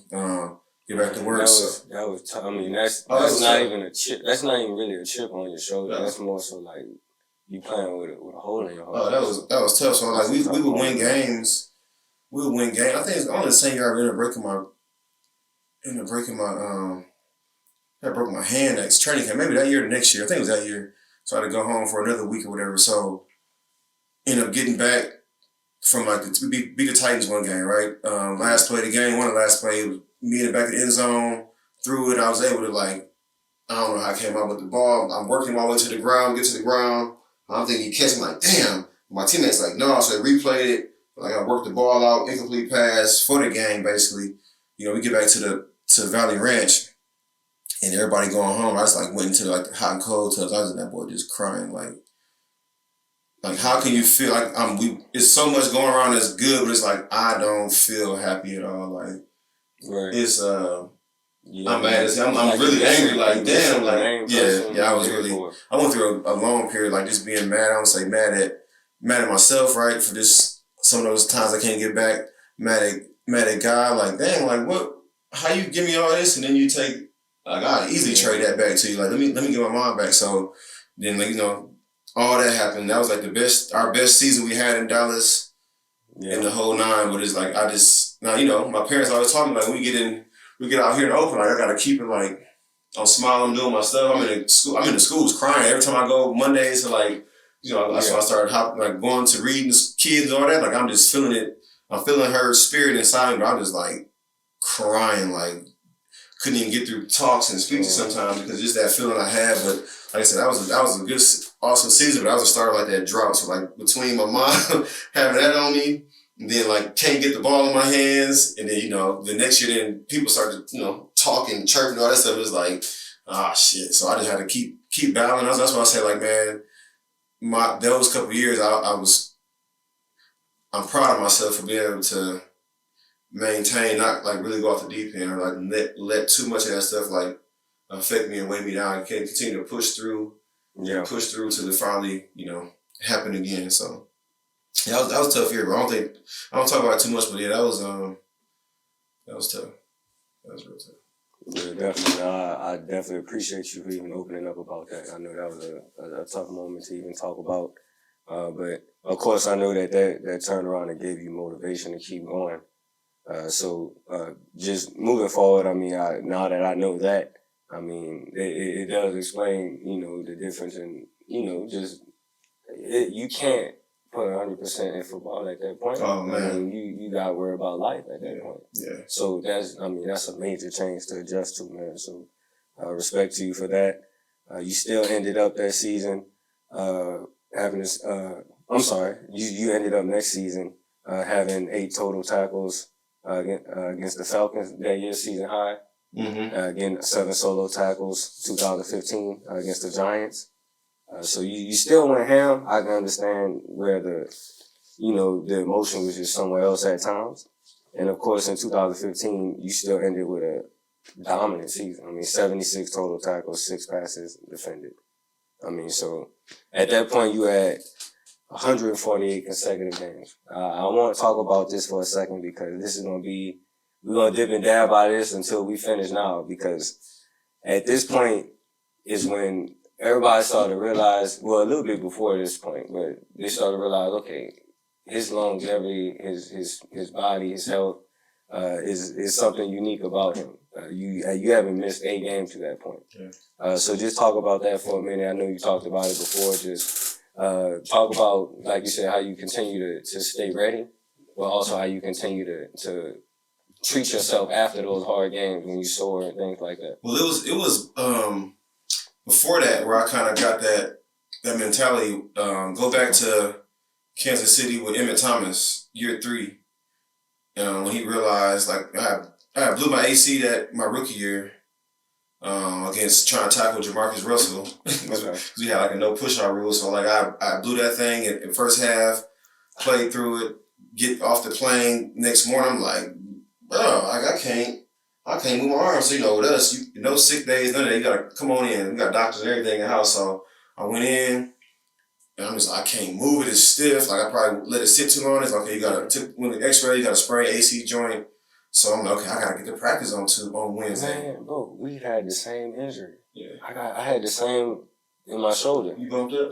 Yeah. Yes. I shit out a bump. Yeah, I got the war room. I shit here like this. Yeah, that's how mine is. Yeah. So. That's crazy, man. We the AC, bro. So I work. I work it. I'm like, I got practice. I've never missed a practice. I've never missed nothing. So I went to the doctor and got the dang on cortisone shot. So I can take a shower and all that. Man, I got the practice next day. Pat Surtain looked at me and said, bro, don't you ever do that shit again. Like, he got on me. Like, I'm like, damn. He's like, bro, look at our record. You got a whole career ahead of you. Like, don't get into that game where they're gonna use you. But he gave me the real deal. I was like, damn. Yeah. Right? So I was like, wow. So I'm still, anyway, I got the shot somewhere. Every game I got the shot on my shoulder, did all that good stuff, or bad stuff. But So that was 2000. that was my rookie year. Oh, your rookie? Okay. Because, he had blew his game 2, and then I came in against the Raiders, crazy, right? And then I came in the second part of the season, we played the Raiders again, and blew mine in. And then he was like, bro, the season I was like, oh, like, but I was like, I gotta play, I gotta do this, gotta do that. So, but then, so the next year I played again, and the year 3 is when Emmett Thomas came in. He was like, wait, you ain't never missed a game? You ain't never missed. He's like, he said, Iron Horse. He called me Iron Horse. I was like, wait, what's that? He's like, your name? Iron Horse. So Iron Horse is Lou Gehrig back in the day with baseball. Okay. And he took Wally Pipp's. So Wally Pipp's a story too. Wally Pipp got his job taken.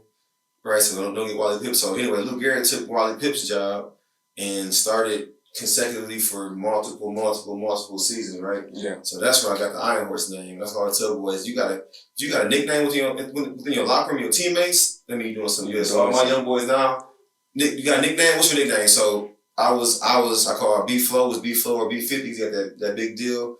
And my nickname became Iron Horse. So I just took that as like how you got the Mamba, like Kobe, all that stuff. Like that was my stage name. You know what I'm saying? This is how I identify myself when I step into this gladiator arena.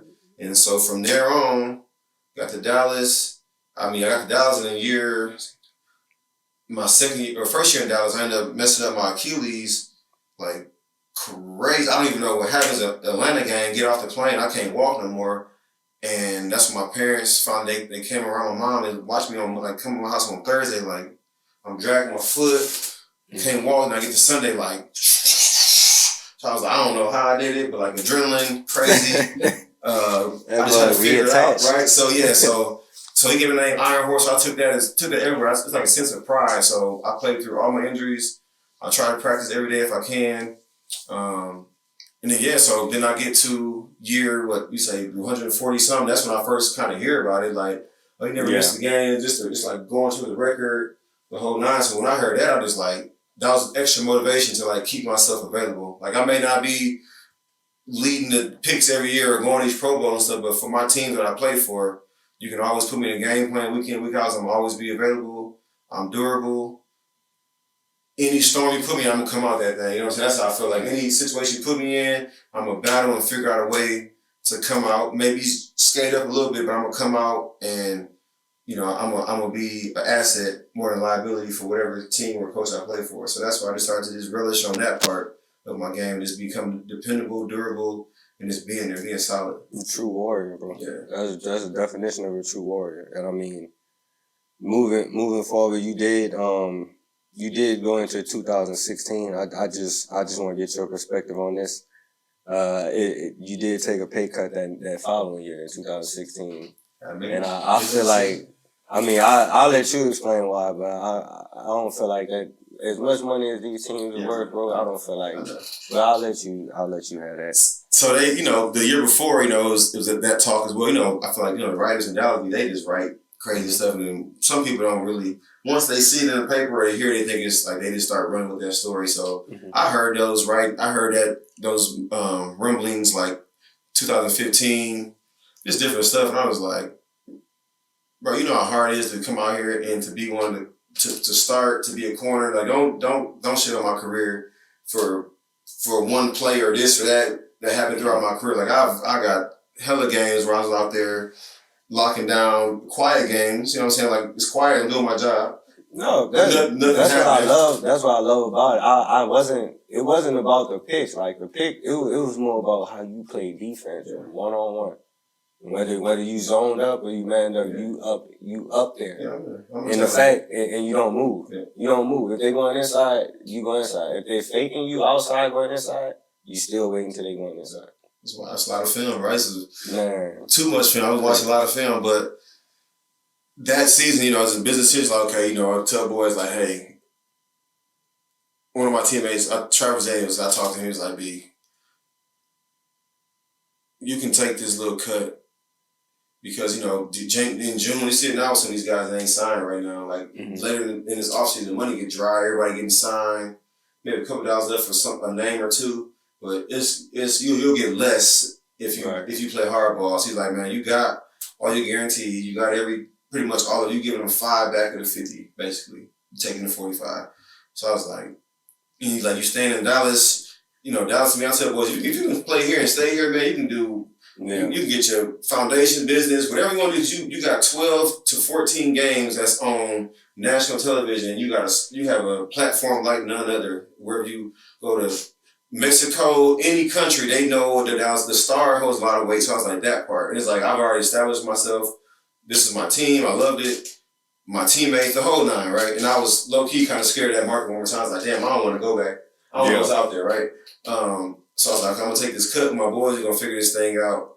And did you know that was like toward like the end when that happened? Yeah, I kind of figured that, I was going to play my deal out and I was going to be up out of here. I know I wasn't going to sign back unless I was going to go crazy that last year, but I kind of was like, you got your pick. Yeah, I finally broke the draw against New York. 61 tackles, 9 passes. Yeah, that's a solid season. But, like I say, once they start to write, and I was like, man, y'all did the same thing to the corner that was here before me. Like, Terrence Newman and all that stuff. Like, it just happens. It's cycle stuff. Like, it's whatever. It's like, man, it is what it is. And then, crazy thing is, after I played my season, I don't say I was done, but, like, I was just like, whatever. Yeah. And I did make the playoffs, though. You made the playoffs. Yeah. And I think it was Green Bay. Lost to Green Bay again on a dang on last drive with. That's crazy. Yeah. But yeah, so that kind of took some wind out of my sails. I was just tired, man. Like, I've been here for 5 years. Yeah. I bust my butt on the field, and people can write and say all types of crazy stuff, and people that's reading gonna start to take on the same rhetoric and like the same, just storyline. So I'm like, whatever. You needed something new. Yeah, I needed something new. So but I didn't know it was out there for myself, and that's when Baltimore came on board.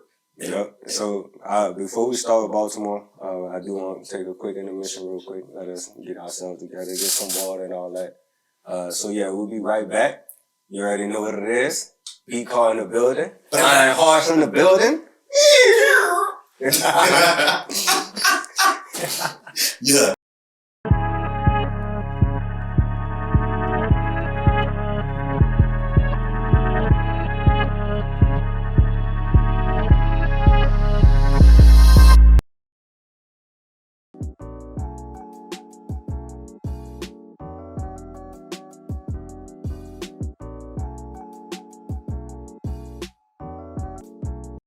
Whoa! We back, Faxxx to the max. Got Carr in the building. My brother, he's sitting in here just explaining a little bit. And it's not even all of it. Just a little bit of life, his career, his journey. And we back. It's time to get to what I would call the third chapter. This is the third chapter. It's like the Bible, man.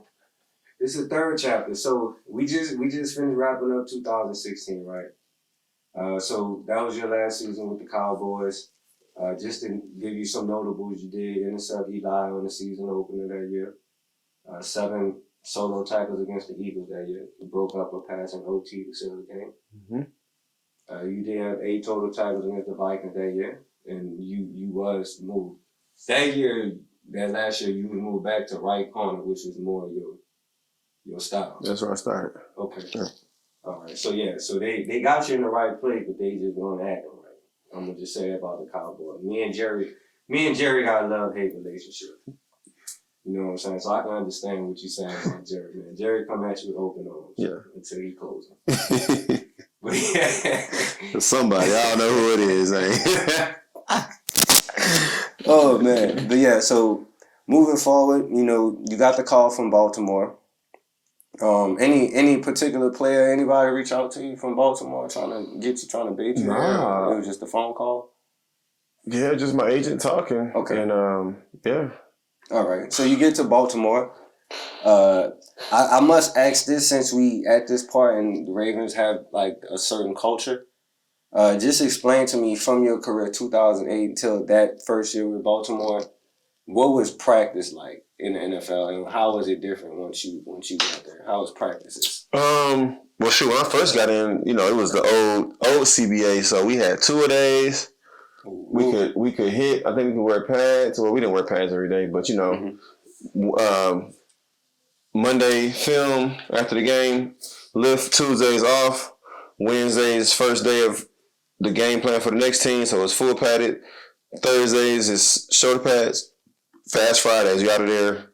Well, Herman was out there. We was in an hour. We was out that thing. But, but Fast Fridays, you get your massage, dinner.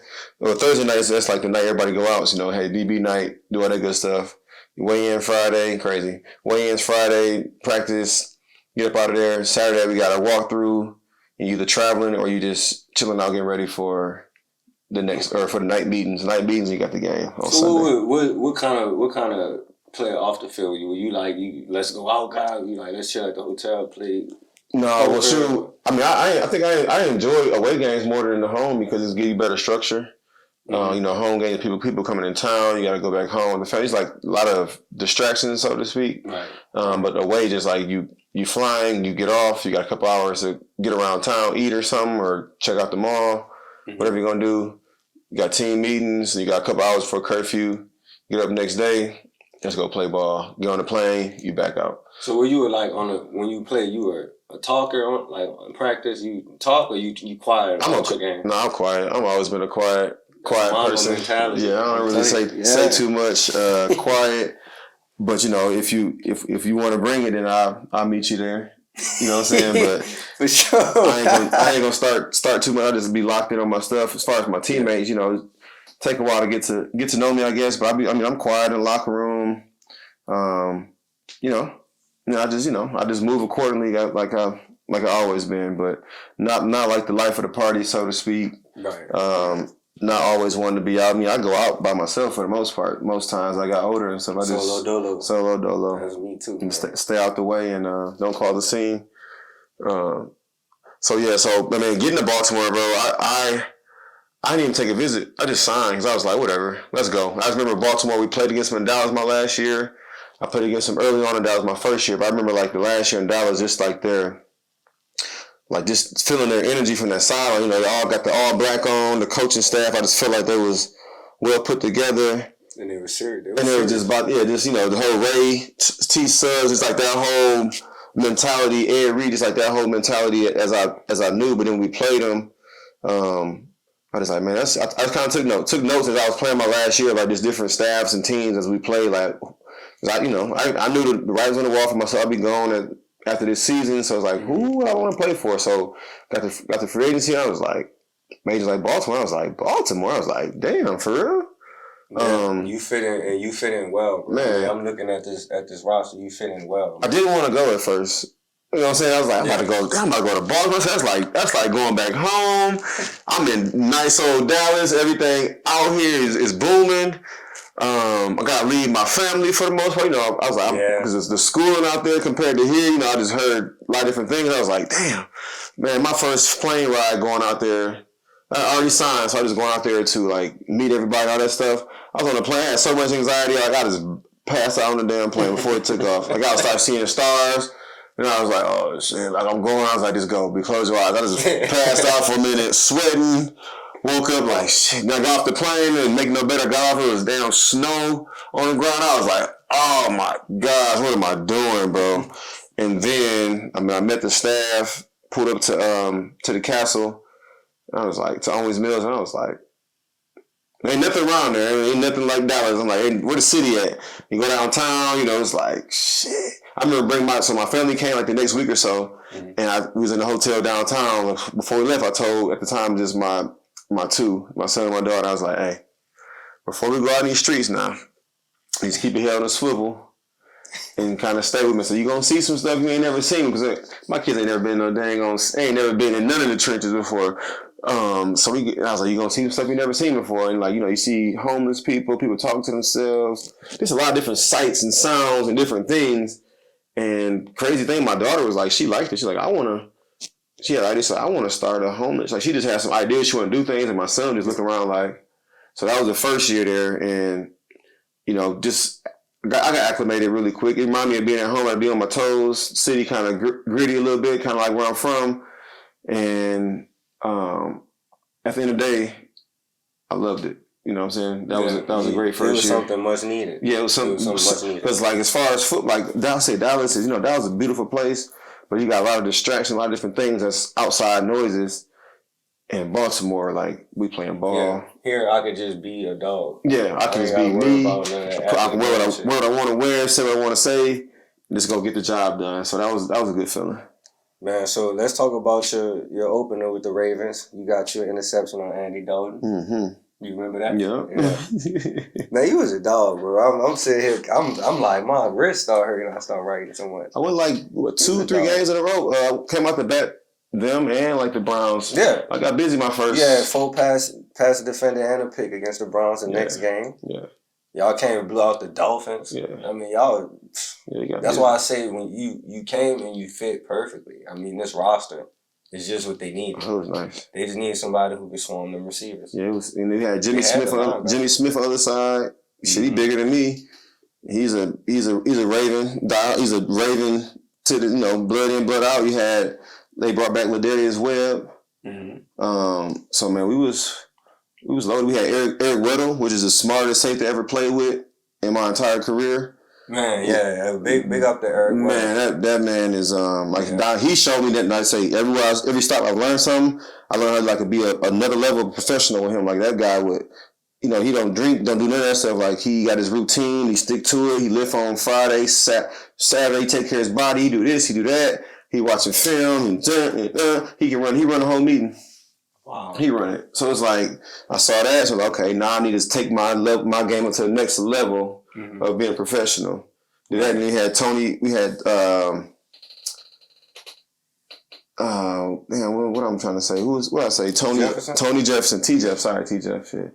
There's a lot of names in my head. We got T Jeff came in. And he's the bull.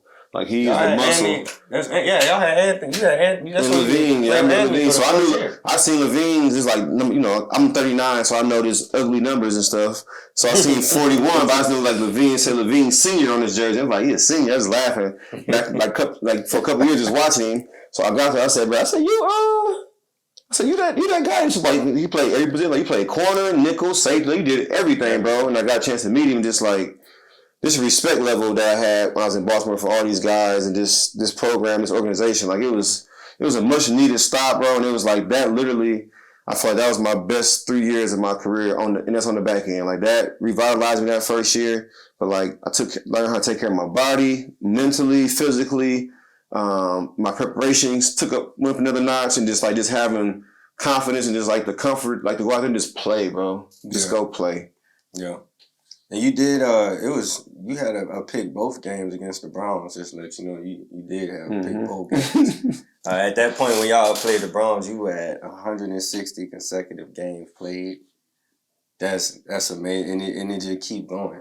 You know what I'm saying? It just keep going, and I'm glad you didn't come to New Orleans, man, because it's just like you said, it's a little voodoo city. It's a little voodoo. So you definitely. Blessings, bro. Yeah. That's blessings. Yeah. So 2017, you had a big year. 56 total tackles, 12 passes defended, 4 interceptions. So you tied your season high from Kansas City. And, of course, you was at dog status again. I know you had a lot of personal stuff off the field. And it seemed like you came back to form. You refocused. Yeah. You came to Baltimore. Yeah. So definitely want to harp on these 2 years here because these seem to be the most important, in your career. Especially since when you went back to Dallas, I mean, I feel like it wasn't much of an experience for you. I mean, just glad to be back and do it. But, I mean, Baltimore was like that last, let's get it with my guys. And that was it. I wish I could have stayed because I signed a 4, so I only played 3 because I was going to be like, man, I played all my contracts out. So that was the only, I missed out 1 year of all of my contracts. But, like, those first 2 years, I was able to play, like, me and Levine were talking earlier, like guilt free. Like I didn't have no family out there, so I could stay as late as I wanted to in the facility, in the tubs, watching film. Yeah. Just a lot of stuff. Like I was really locked in, and like I'm just a jock again. Like I feel like I was in college again. Like just football. Take care of my body, hang with my boys, and just go and play more football. So that was a good stop. But I think y'all barely missed the playoffs right there. Well, let me see. 9-7. The first year we didn't make it. We lost. We lost on the last play essentially. Against the Cincinnati Bengals. They scored like on 3rd and 18 or something, banged the ball up on us and scored it. The next year we made it to the playoffs. I want to say, right? 18. That was y'all 10-6. Yeah, we made it to the y'all playoffs and we lost to Miami. The Chargers. I lost to the Chargers when that's the year that Lamar took over for Joe. Kind of like Dak took over for Tony. Lamar took over for Joe on our bye week. Come back, Joe Hurd. I'm sorry to interrupt, but you did play with Dak in the rookie year. Dak and Zeke, yeah. Okay, that was a good year. Just wanted to touch on that. Yeah. So I seen the locker room change one more time. Dak came in, the locker room embraced him. His personality is all like it was much needed. Same as when Lamar came in. He brought juice to not only the locker room, but the whole entire city. Like went crazy over there, man. And he played some good football. And then we get to the playoffs, and young quarterback. They had a good scheme on us, and we just ran out of gas, got behind, couldn't come back. In the following year, you had a nice break. I want to say it was that game. You had a nice breakup against Mike Williams. I don't know if it was that game. Me and Mike. Well, Mike was a good player, but then the next year when we played against them, like that Saturday night game, we played out there, and that's when I had the first play of the game. Phillip Rivers tried me on a deep ball, and I went up and got that thing. That's always been like my I was like, that's the only thing that's missing. Like, I always like finish strong, but kind of start slow. But that game, like, he came at me first play of the game, wouldn't go high point that thing, and like, that was like the accumulation of all the whole entire my career. Is like, man, just having that faith. Because sometimes you make the safe play a lot, make the safe play. I was like, bro, he had a step on me. I kind of slipped. I baited the ball a little bit, and something in me was like, go, this jump. I jumped for that thing and it's like after that we went to work on them boys. Like we had a lot of blowout, a lot of dominant performances in Baltimore on defense side that we. And you had two picks that season, 45 tackles, 11 passes defended. That was a good year. And a couple. When I tell you, like every time I read, it's like consistent. You know what I'm saying? And it's the fact that you have to play at a high level to start. You know what I'm saying? So you exert that much energy and stay healthy and stay consistent with production. Yeah. That's what Herm always said this as a rookie. He was like, nobody wants a yo-yo player. They want the guys like this. They don't want these guys. Yeah. Like, we want a guy that can stay just like that. You know what I'm saying? Or like this and get up there and love, like those type of guys. So, like I say, information, you hear things around, you got to be able to bring it in. You got to be able to, like, decipher it and to, chew on it a few times. So, yeah, I had a lot of great people in my career that have given me different nuggets of how to be a pro, how to stay healthy, the longevity, how to move, just a lot of different things. And I really was in the moment, like really listened and took it to heart and took it in and tried to, make it come to life what they were saying. So yeah. So your time with Baltimore, of course, you guys had a camaraderie in those 3 years. 3 years, yeah. 3 years. In those 3 years, and I feel like you guys were on a verge of a championship. It was Lamar was too young. Yeah, we was around the gas again. He was just too young, man. Y'all had the defense there, but I feel like the offense had to come with it every week, and it wasn't every week. Yeah, you're right. Just that last game, the Titans, we just, we had the same as Dallas. We had the bye week. Had to bye the first round, came back, lost to the Green Bay Packers. And then even in Boston, we had the bye. We had got off against the Steelers for the last game, had a bye week, and then ran into Derrick Henry and the Titans that year and got behind, just couldn't pull it off. So. Yeah, Levine put me on. I wasn't really. I watched a lot of games during that time. I'm like, the Ravens-Titans rivalry is real. Yeah, I didn't know. Oh yeah, we used to get we played in the regular season, like mess up their field. Take 1 year, we went to like a whole stretch. We was like blowing teams out. We making our due. Like after during the end, we would take a picture like defense on their field and stuff. So like we used to. It's a lot of bad blood right there, which is awesome. I like that. That's stuff. What I loved about the NFL, man. I love that. Like it's just that. It was raw. Yeah. It was raw. Like even everybody respect each other, but you got on that color jersey. Yeah, it's my team versus yours tonight, bro. I might not dap you up at the end until you take that jersey. Whole lot of games. So yeah, y'all did get to the playoffs that year.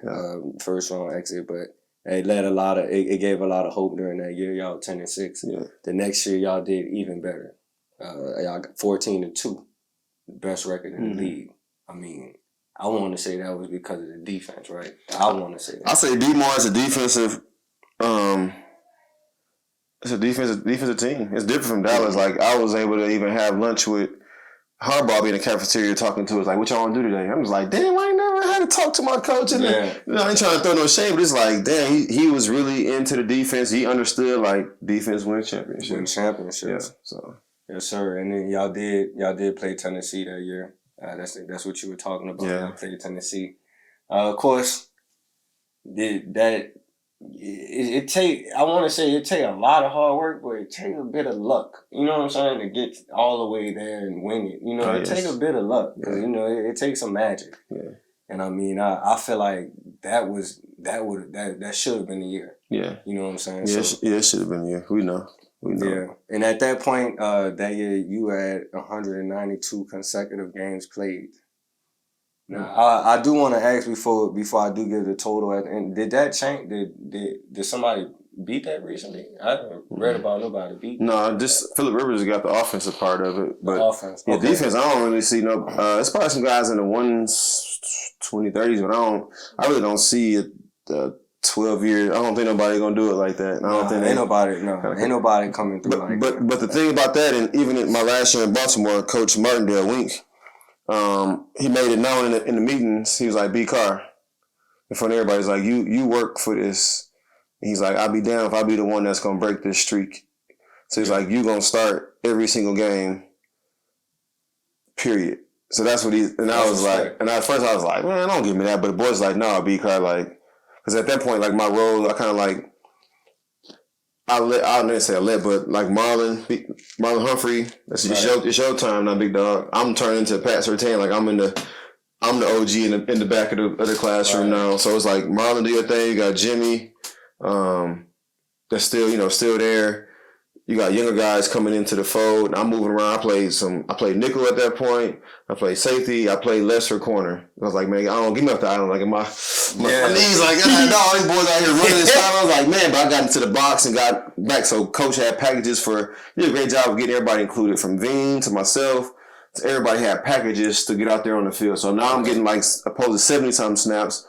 I'm getting 35, maybe 40 if I'm lucky, right? But tell you my body in them days, I was like, damn, I feel good all of a sudden. Like, it wasn't waking up sore. I can actually walk across the living room floor, get out the door on time. Like, so then he made it known, like, bro, I don't care what the package, whatever you gonna go. If you need it, if we in base package, you go start corner.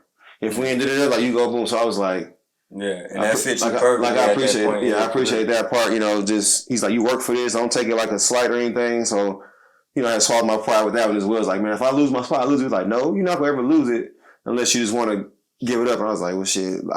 So he started me every single game, regardless of whatever package we were in. If I just came out the next play, I'd come out and then put the next person in. So he did kudos and big ups. Much respect to Coach Wink Martindale. He kind of an extension off of Rob Ryan. He came from the Rob Ryan. They all like the same mindset, same character, same mindset. So he was like, man, I'm not gonna be that guy. So I was like, damn, that's pretty dope. So even that, I learned now that as we get to it, like my coaching, me as a coach is like, what type of person I want to be like. Some of these coaches I've met, I want to be a piece of some of these guys. Right. That were respectful and awesome coaches. More than just X's and O's. So go ahead and just elaborate on what happened towards the end of that year, going into the next season, when you went back to the Cowboys, but I just want to know why, how it happened. The COVID hit, right? So the COVID, I laugh, like the COVID, it helped me like transition, because knowing me, I would have been like stressing, scratching, trying to figure out a new team. Mm-hmm. You know, I'd have been still playing. I was. So Baltimore didn't offer. Well, I had an option. You had the option. So they didn't renew the option, or pick up the option, which I kind of figured they wouldn't. So I think I got to pick that year. I dropped a couple of them, but I was like, just kind of getting to that point. It's like, okay, play as 3 years.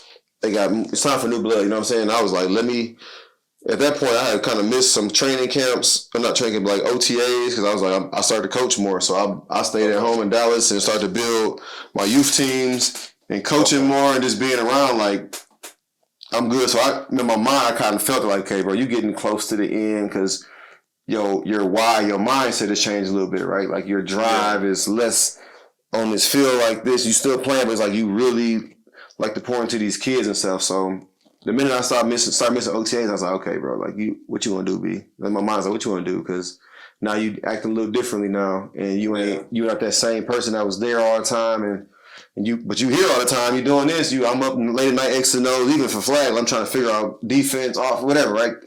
Personnel, all that stuff, right? So, but then the COVID hit, and it shut the whole world down. So that helped me sit down, and in the midst of that, I ended up doing like a podcast that I just, I did it trying to download information of how I got to where I got to, end up turning into like interviewing people.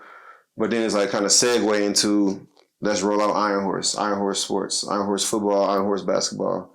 And that was in 2020.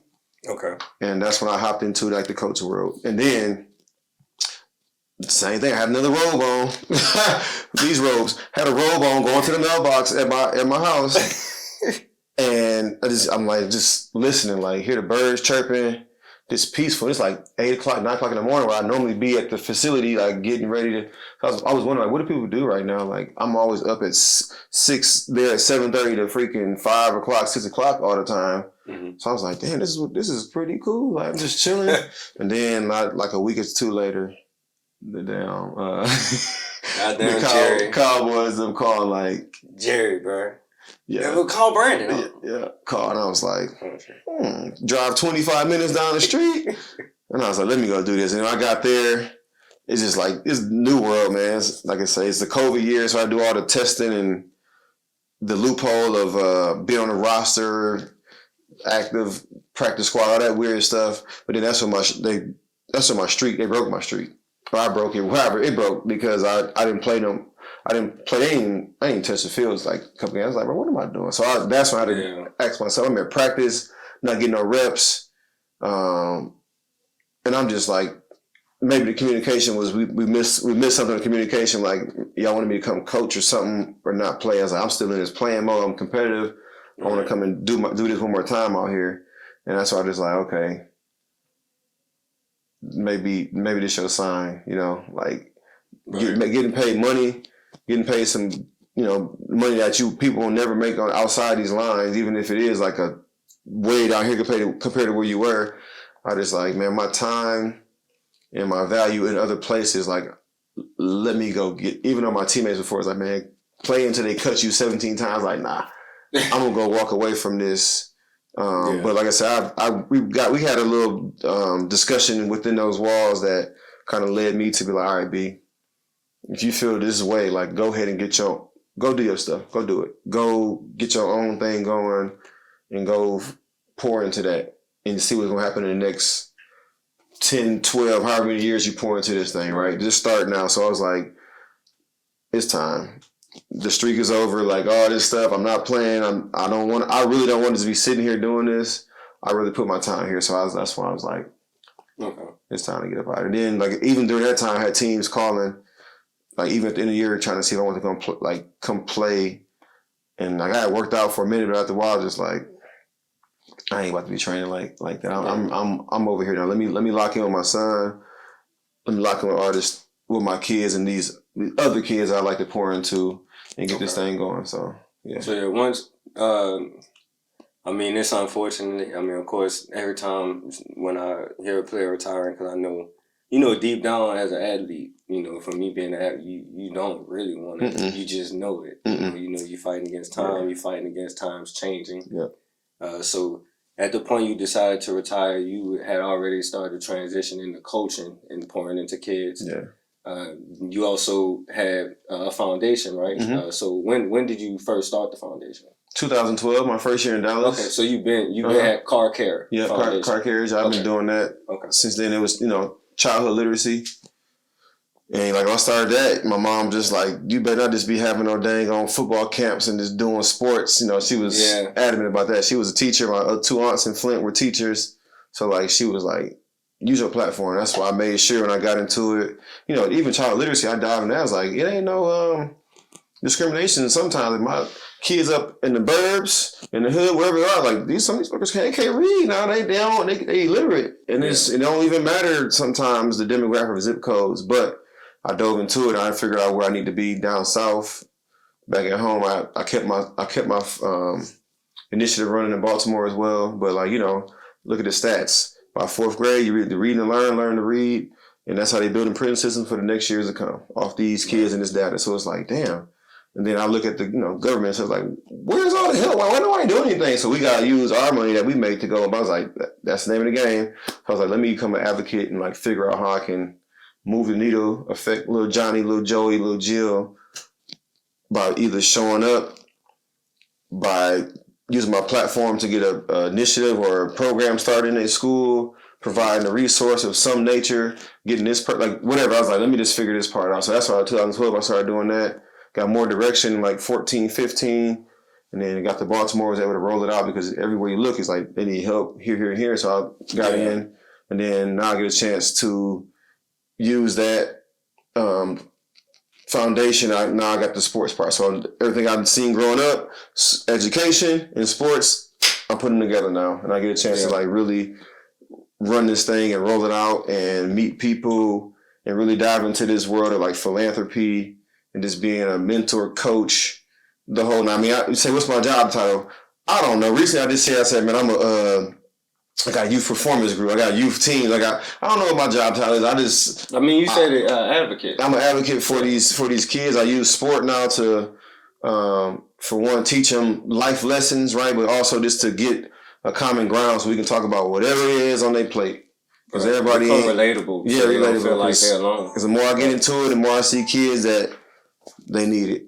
They need it. Like I said, my dad did it growing up. I didn't realize the impact he had until I got older. My mom funeral boys come back home. I was like, man, your dad, at one time he took us to that neighborhood, man, to see them houses. Like, he changed my mindset. And I'm just like, like, damn, I was being hard-headed, whatever. So it's like, now I get a chance to, like I told him, 2.0, I got a bigger platform, bigger runway, more kids, my own, and just around the area that I get to influence. He had just one team. So I didn't have multiple teams, and I help other people with their teams. Like, like whatever. I got my team, but if you need me to help you coach, whatever, like, yeah, let me help you. You know what I'm saying? Like, so that's how I am. So that's where you would just, that's pouring back. I feel is just being grateful of everything you achieved. You just pouring back because you understand where you could have not had this life. Oh man, could have been. So I mean, the fact you got it, it came to fruition, and it's real. Yeah.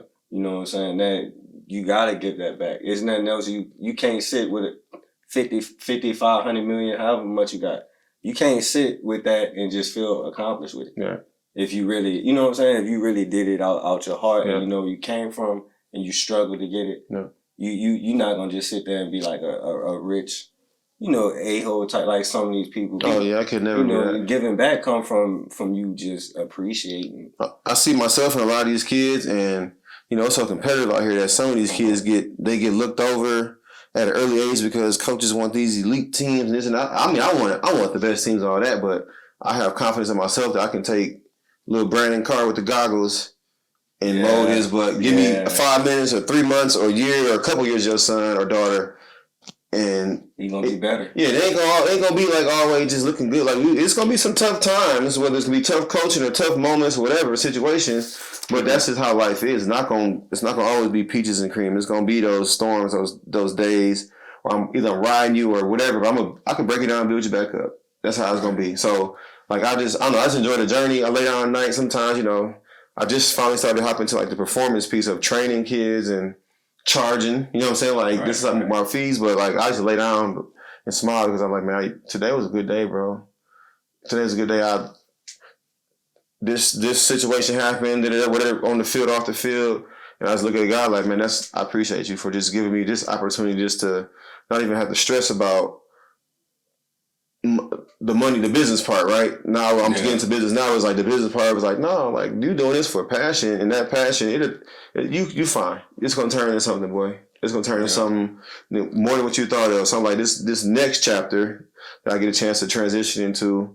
Funny how it happened with the COVID, everything shut down, but like I started to plan even back then. I've been planning this ever since I was hopping to the league, little boy and all that. So now I get a chance to really, this the real game now. Like those lights are over with the football stuff, but like now the real lights come on of like life and mentoring and parenting and the man and like. While you was playing football, that never stopped. It never stopped, and then it's like kind of facade like, okay, you the superstar thing. It was like, nah, I'm like a regular. I'm out here regular now for the most part, right? But you were always regular. Yeah. You just was in the environment. I got a chance to play underneath the lights. Was like now I get a chance to really show people because I wanted to be a pediatrician. That was my biggest goal when I was younger. Pediatrician.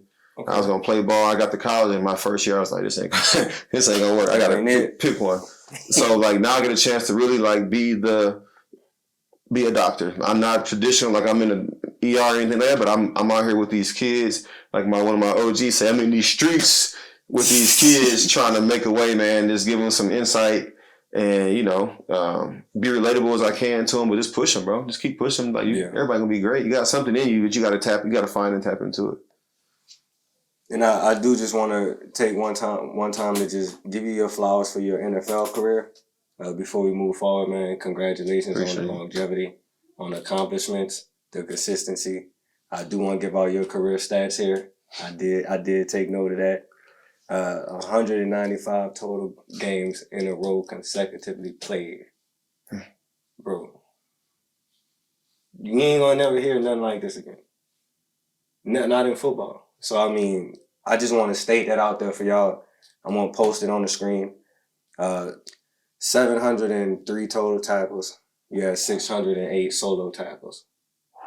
Yeah, that's crazy. 17 tackles for loss. So they was probably blitzing you in Baltimore. Yeah, I got after it. I got a chance to get in that box. 14 QB hits. 21 interceptions. Bro, that's... I can't even tell you. I look at a lot of Saints stats. So I follow a lot of Saints history. I think that would be a season high in the Saints. If you played for them, that would be season high. I mean, that's just awesome, bro. 21 interceptions, 2 of them returned for touchdown. You had a forced fumble, 9 fumble recoveries, 138 passive defended. I ain't never seen my stats before. It's amazing, bro. I'm telling you, when I look at stuff like this, I'm amazed. I don't know if people seen bigger numbers than this. I haven't, as in its totality. And of course, in the playoffs, you had 6 playoff games that you played in your career. 20 total tackles, 19 of them solo. So you ain't need that much help bringing people down. You was a ball hawk, man. Bro, I just watched my first. I never watched a TV copy. I always watch film. I never watch an interview or anything. So I just watched the highlights of like the 2012 and 13 seasons last like a couple months ago at the house. Like let me turn this on. I was like, man, I've never watched it, bro. Never watched a game. Like watched the whole entire game. Like damn, this how I look. And having a career like that, I know it's a lot of moments that you gotta you gotta recollect, and it may fade. You don't remember it, then you remember it one day because it's a lot of moments. But I do want to go down the list and mention a lot of the great players you played with. I'm gonna just mention them. You could comment on them, or I'm gonna just go down the list, and I'll start with the Chiefs. There's some greats on both sides. At that time, of course, they had Tony Gonzalez. You came in with Big Tony G, that Hall of Famer worker. Dwayne Bowe.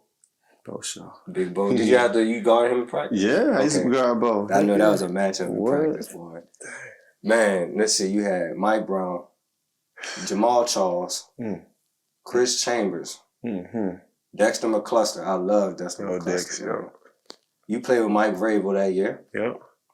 Derek Berry. I'm sorry, I said Eric Berry. Yeah, Eric Berry. Bad boy. Derek Johnson, Deejai. You played with Big Derek. And then also Brandon Flowers. We called y'all the 2 Brandons. Glenn Dorsey, Brandon Albert. Yeah, I'm sure I forgot. Yeah, it's crazy, right? Yeah, the Chiefs had a lot of people, man. I didn't catch a lot of Chiefs games because I'm in Louisiana at that Larry time. Johnson, that's who Larry Johnson. Yeah, that's crazy. Man. So yeah, a lot of greats for the Chiefs. I'm gonna go ahead and jump to the Cowboys because this is probably my longest list. So just bear with me. You comment on any one of these people, man. I know I'm gonna start with Tony Romo. Tony Romo is there. DeMarco Murray. He did his thing in Dallas. Big Dez.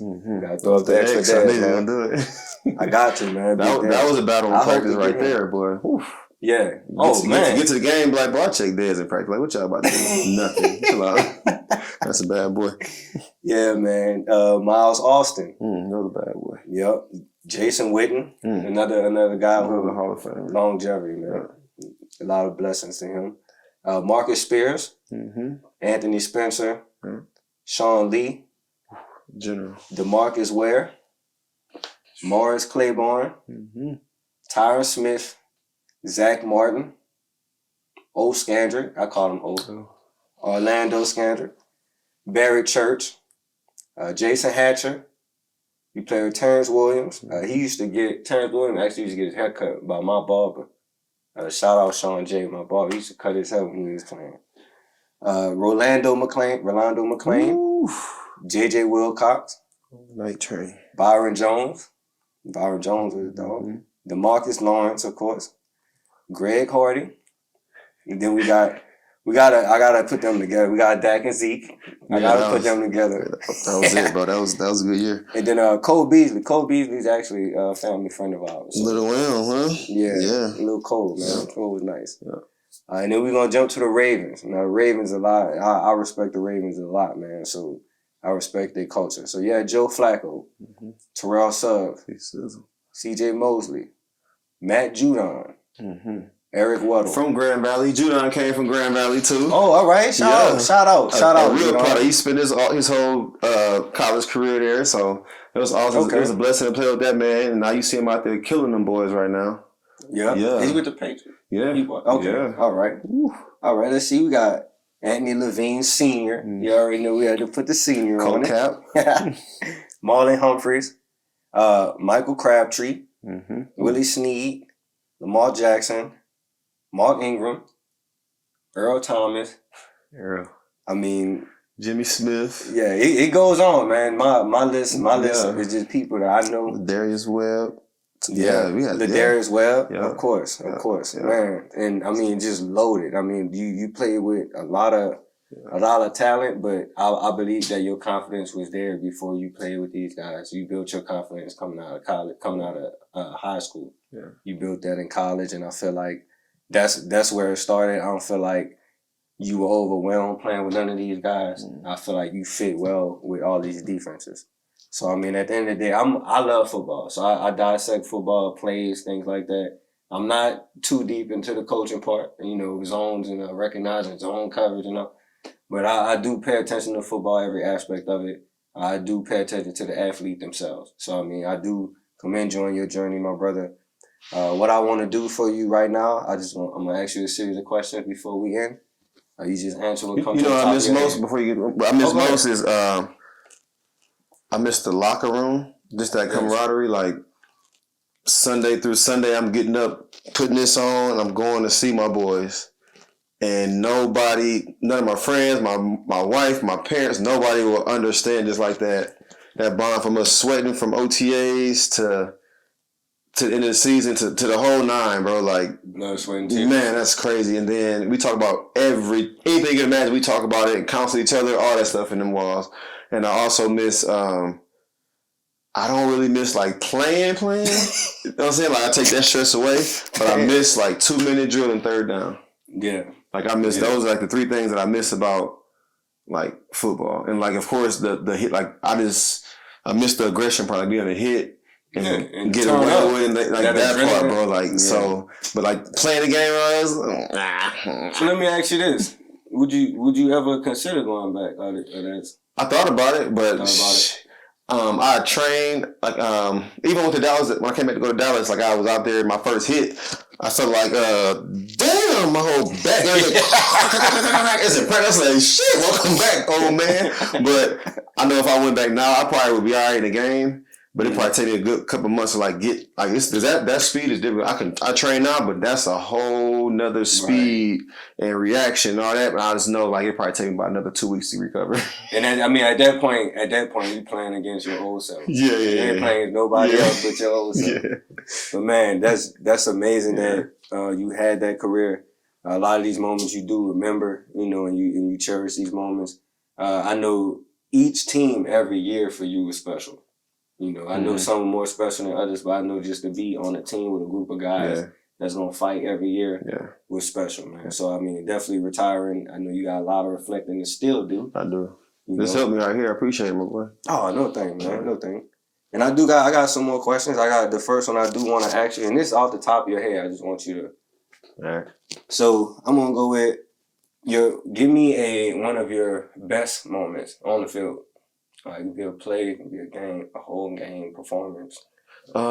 Best moment. Best moments. The Steelers interception. Steelers. Okay. That was a good one. That one was wild. Yeah. That one was wild. They showed that when I watched it on YouTube. They showed it 3 times in a row. Yeah, the last one was in slow motion. That was one. That was for the game. Like that was like to be able to. We call it like closing the game out, like a walk off or close. Like that was it. Yeah. Okay. All right. I also want to know what was one of your worst moments on field. Shit, probably that damn catch that boy made. Yeah, I said it. Probably that damn catch.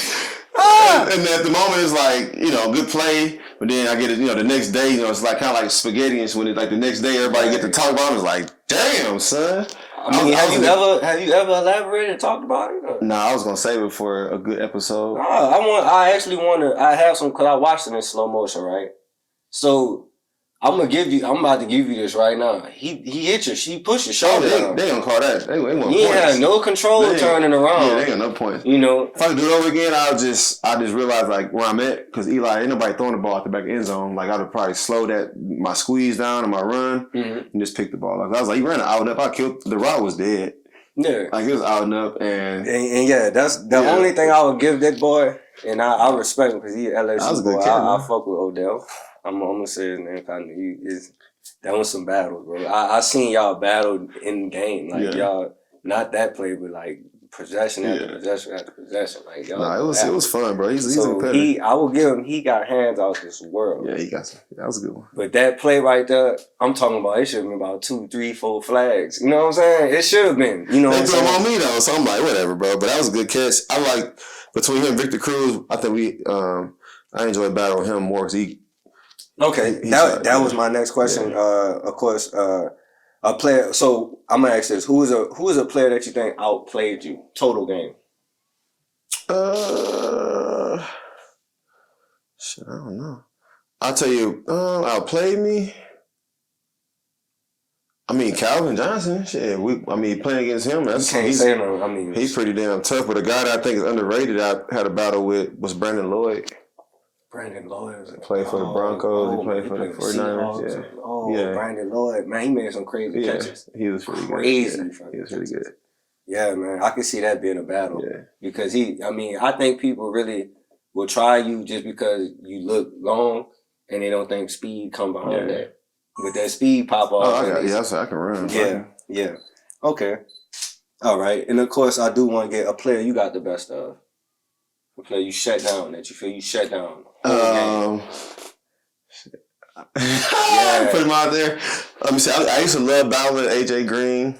AJ, okay, all right. I seen you bring up a lot of AJ shit. Yeah, you picked out. Yeah, you picked out going AJ. Yeah, I like battling him. Who's another good one? I'm trying to go through my years right now. And then what's TikTok name? What they call that boy? TikTok. I don't mean to call them more talking trash. Juju. Oh, Juju Smith-Schuster. Yeah, okay. Yeah. So those battles just like of names that as you look, I look on film and see them killing boys week in and week out. But it's like there's certain people you have like that's my matchup. I like this matchup. You know what I'm saying? So looking forward to it. Yeah. Okay. All right. Give me a player or a team you would like to line up against right now. If you were coming into the season right now about to play, just give me a team. You don't know the schedule, just give me a team who you would like to line up, or a player. I would like to go against like either the Dolphins or the Chiefs. Even though I know that'd be like, damn it, here, this one of them games. Max out. I'm gonna max out. Or Eagles, like one of them 3. Dolphins, Chiefs, Eagles. I look at receiving core as like.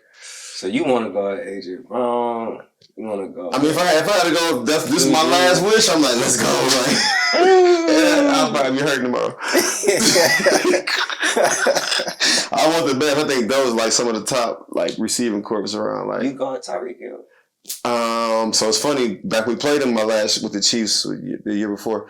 I had put I'll check Robinson. I let my young boy Avery. I say, bro, go get him. This show you gotta grow up. Like goes. I'm like, why anybody running with you? I won't be able to stop. I ran to the damn wall. I couldn't stop. But yeah, he's freaking fast, bro. I don't know if I'll press him or play off, but yeah. You gotta push him. You gotta knock him. I'll probably go pressing because I can't let him run up on me. Shit.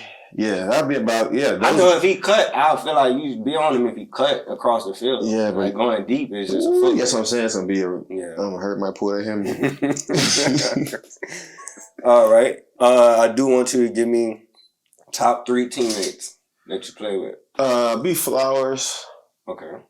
Damn. Can I go from each team? I gotta go from each team. Yeah, you go from B each team. Flowers, Travis Daniels.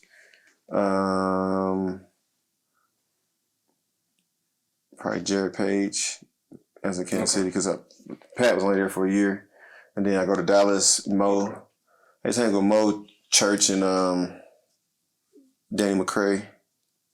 Oh, all right, McCray. A lot of DBs. That's LSU. A lot of DBs, and then Baltimore. Shoot, me and Jimmy used to hang crazy. Webb and who's my third in Baltimore? That's all I can think of right now. Those are my two dogs I used to hang with all the time.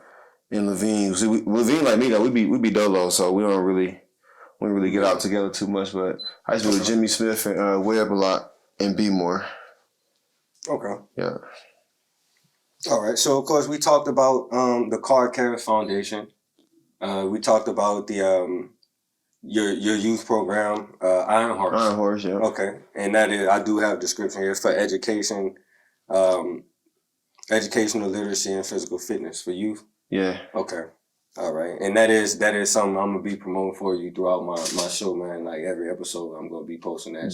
Bet. Just want you to know that. We about to crank up tackle season right now, so we about to yes, sir. One question I do have to ask you, this is a question from my wife, man. She wanna know if you growing your dreads back because your wife. I thought about it. I was like, damn, I kind of left out to dry. But I lied to myself. Like, let me cut my hair because I'm like, my energy, I'm kind of doing it wrong. You know, I just, but I'm like, damn, I should have kept them. But I don't know. I thought about it. I'll just keep this for now. I thought about doing 7. If I live to about 107, how many hairstyles am I have? I'm going to have just a fade, dreads, and a fro. Like, come on. So I think I'm going to try bald at some point on my own, hopefully. On my own, I made sure I got a big old head. I've been scarred from childhood. Photoshop yourself and see how I look. I already know how I'm gonna look. A lot of jokes, but you know what I'm saying. I thought about growing them back. I got the ones. Like I still got mine. I cut off. I got them in the drawer somewhere. I was gonna like bury them like a little ritual, but I ain't gonna get into all the energy stuff yet. Gotcha. But yeah, I don't know. We'll see. I don't want to be like no 40-some-year-old man. I got a couple grades on me right now, but I don't know. My daughter, my youngest, has them. She's starting them up right now, which is kind of funny. Give you some motivation. Yeah. And my son got he's fro bigger than mine. He like his hair. My youngest son like his hair. So it's like we all like hair. Yeah. So I don't know. We'll see. We'll see. I got one last question for you, my brother. Mm-hmm. So the Chiefs, the Ravens, the Cowboys.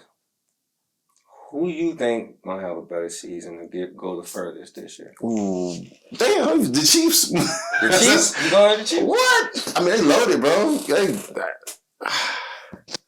How can I pick against them? The Chiefs. I honestly hope that. I think like this. It probably go Chiefs. Mm-hmm. It'll go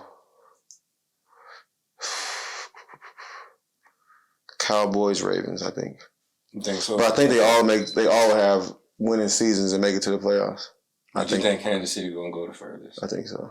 Okay, that's not bad. I can agree with that. I just look at just the organization, the coaching, the game planning, the quarterback, of course, the weapons he has, and the defense. You got a team that score like that. Defense make it a little bit easier on us. You know what I'm saying? We get some shootouts and hold our ass.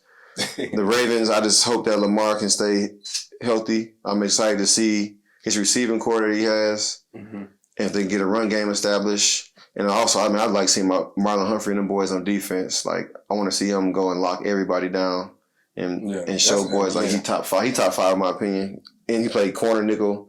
He played a lot of positions. And then Dallas. That's like my unknown because I know that the defense is an upgrade from when we played from personnel to like the coach that know how to use the personnel.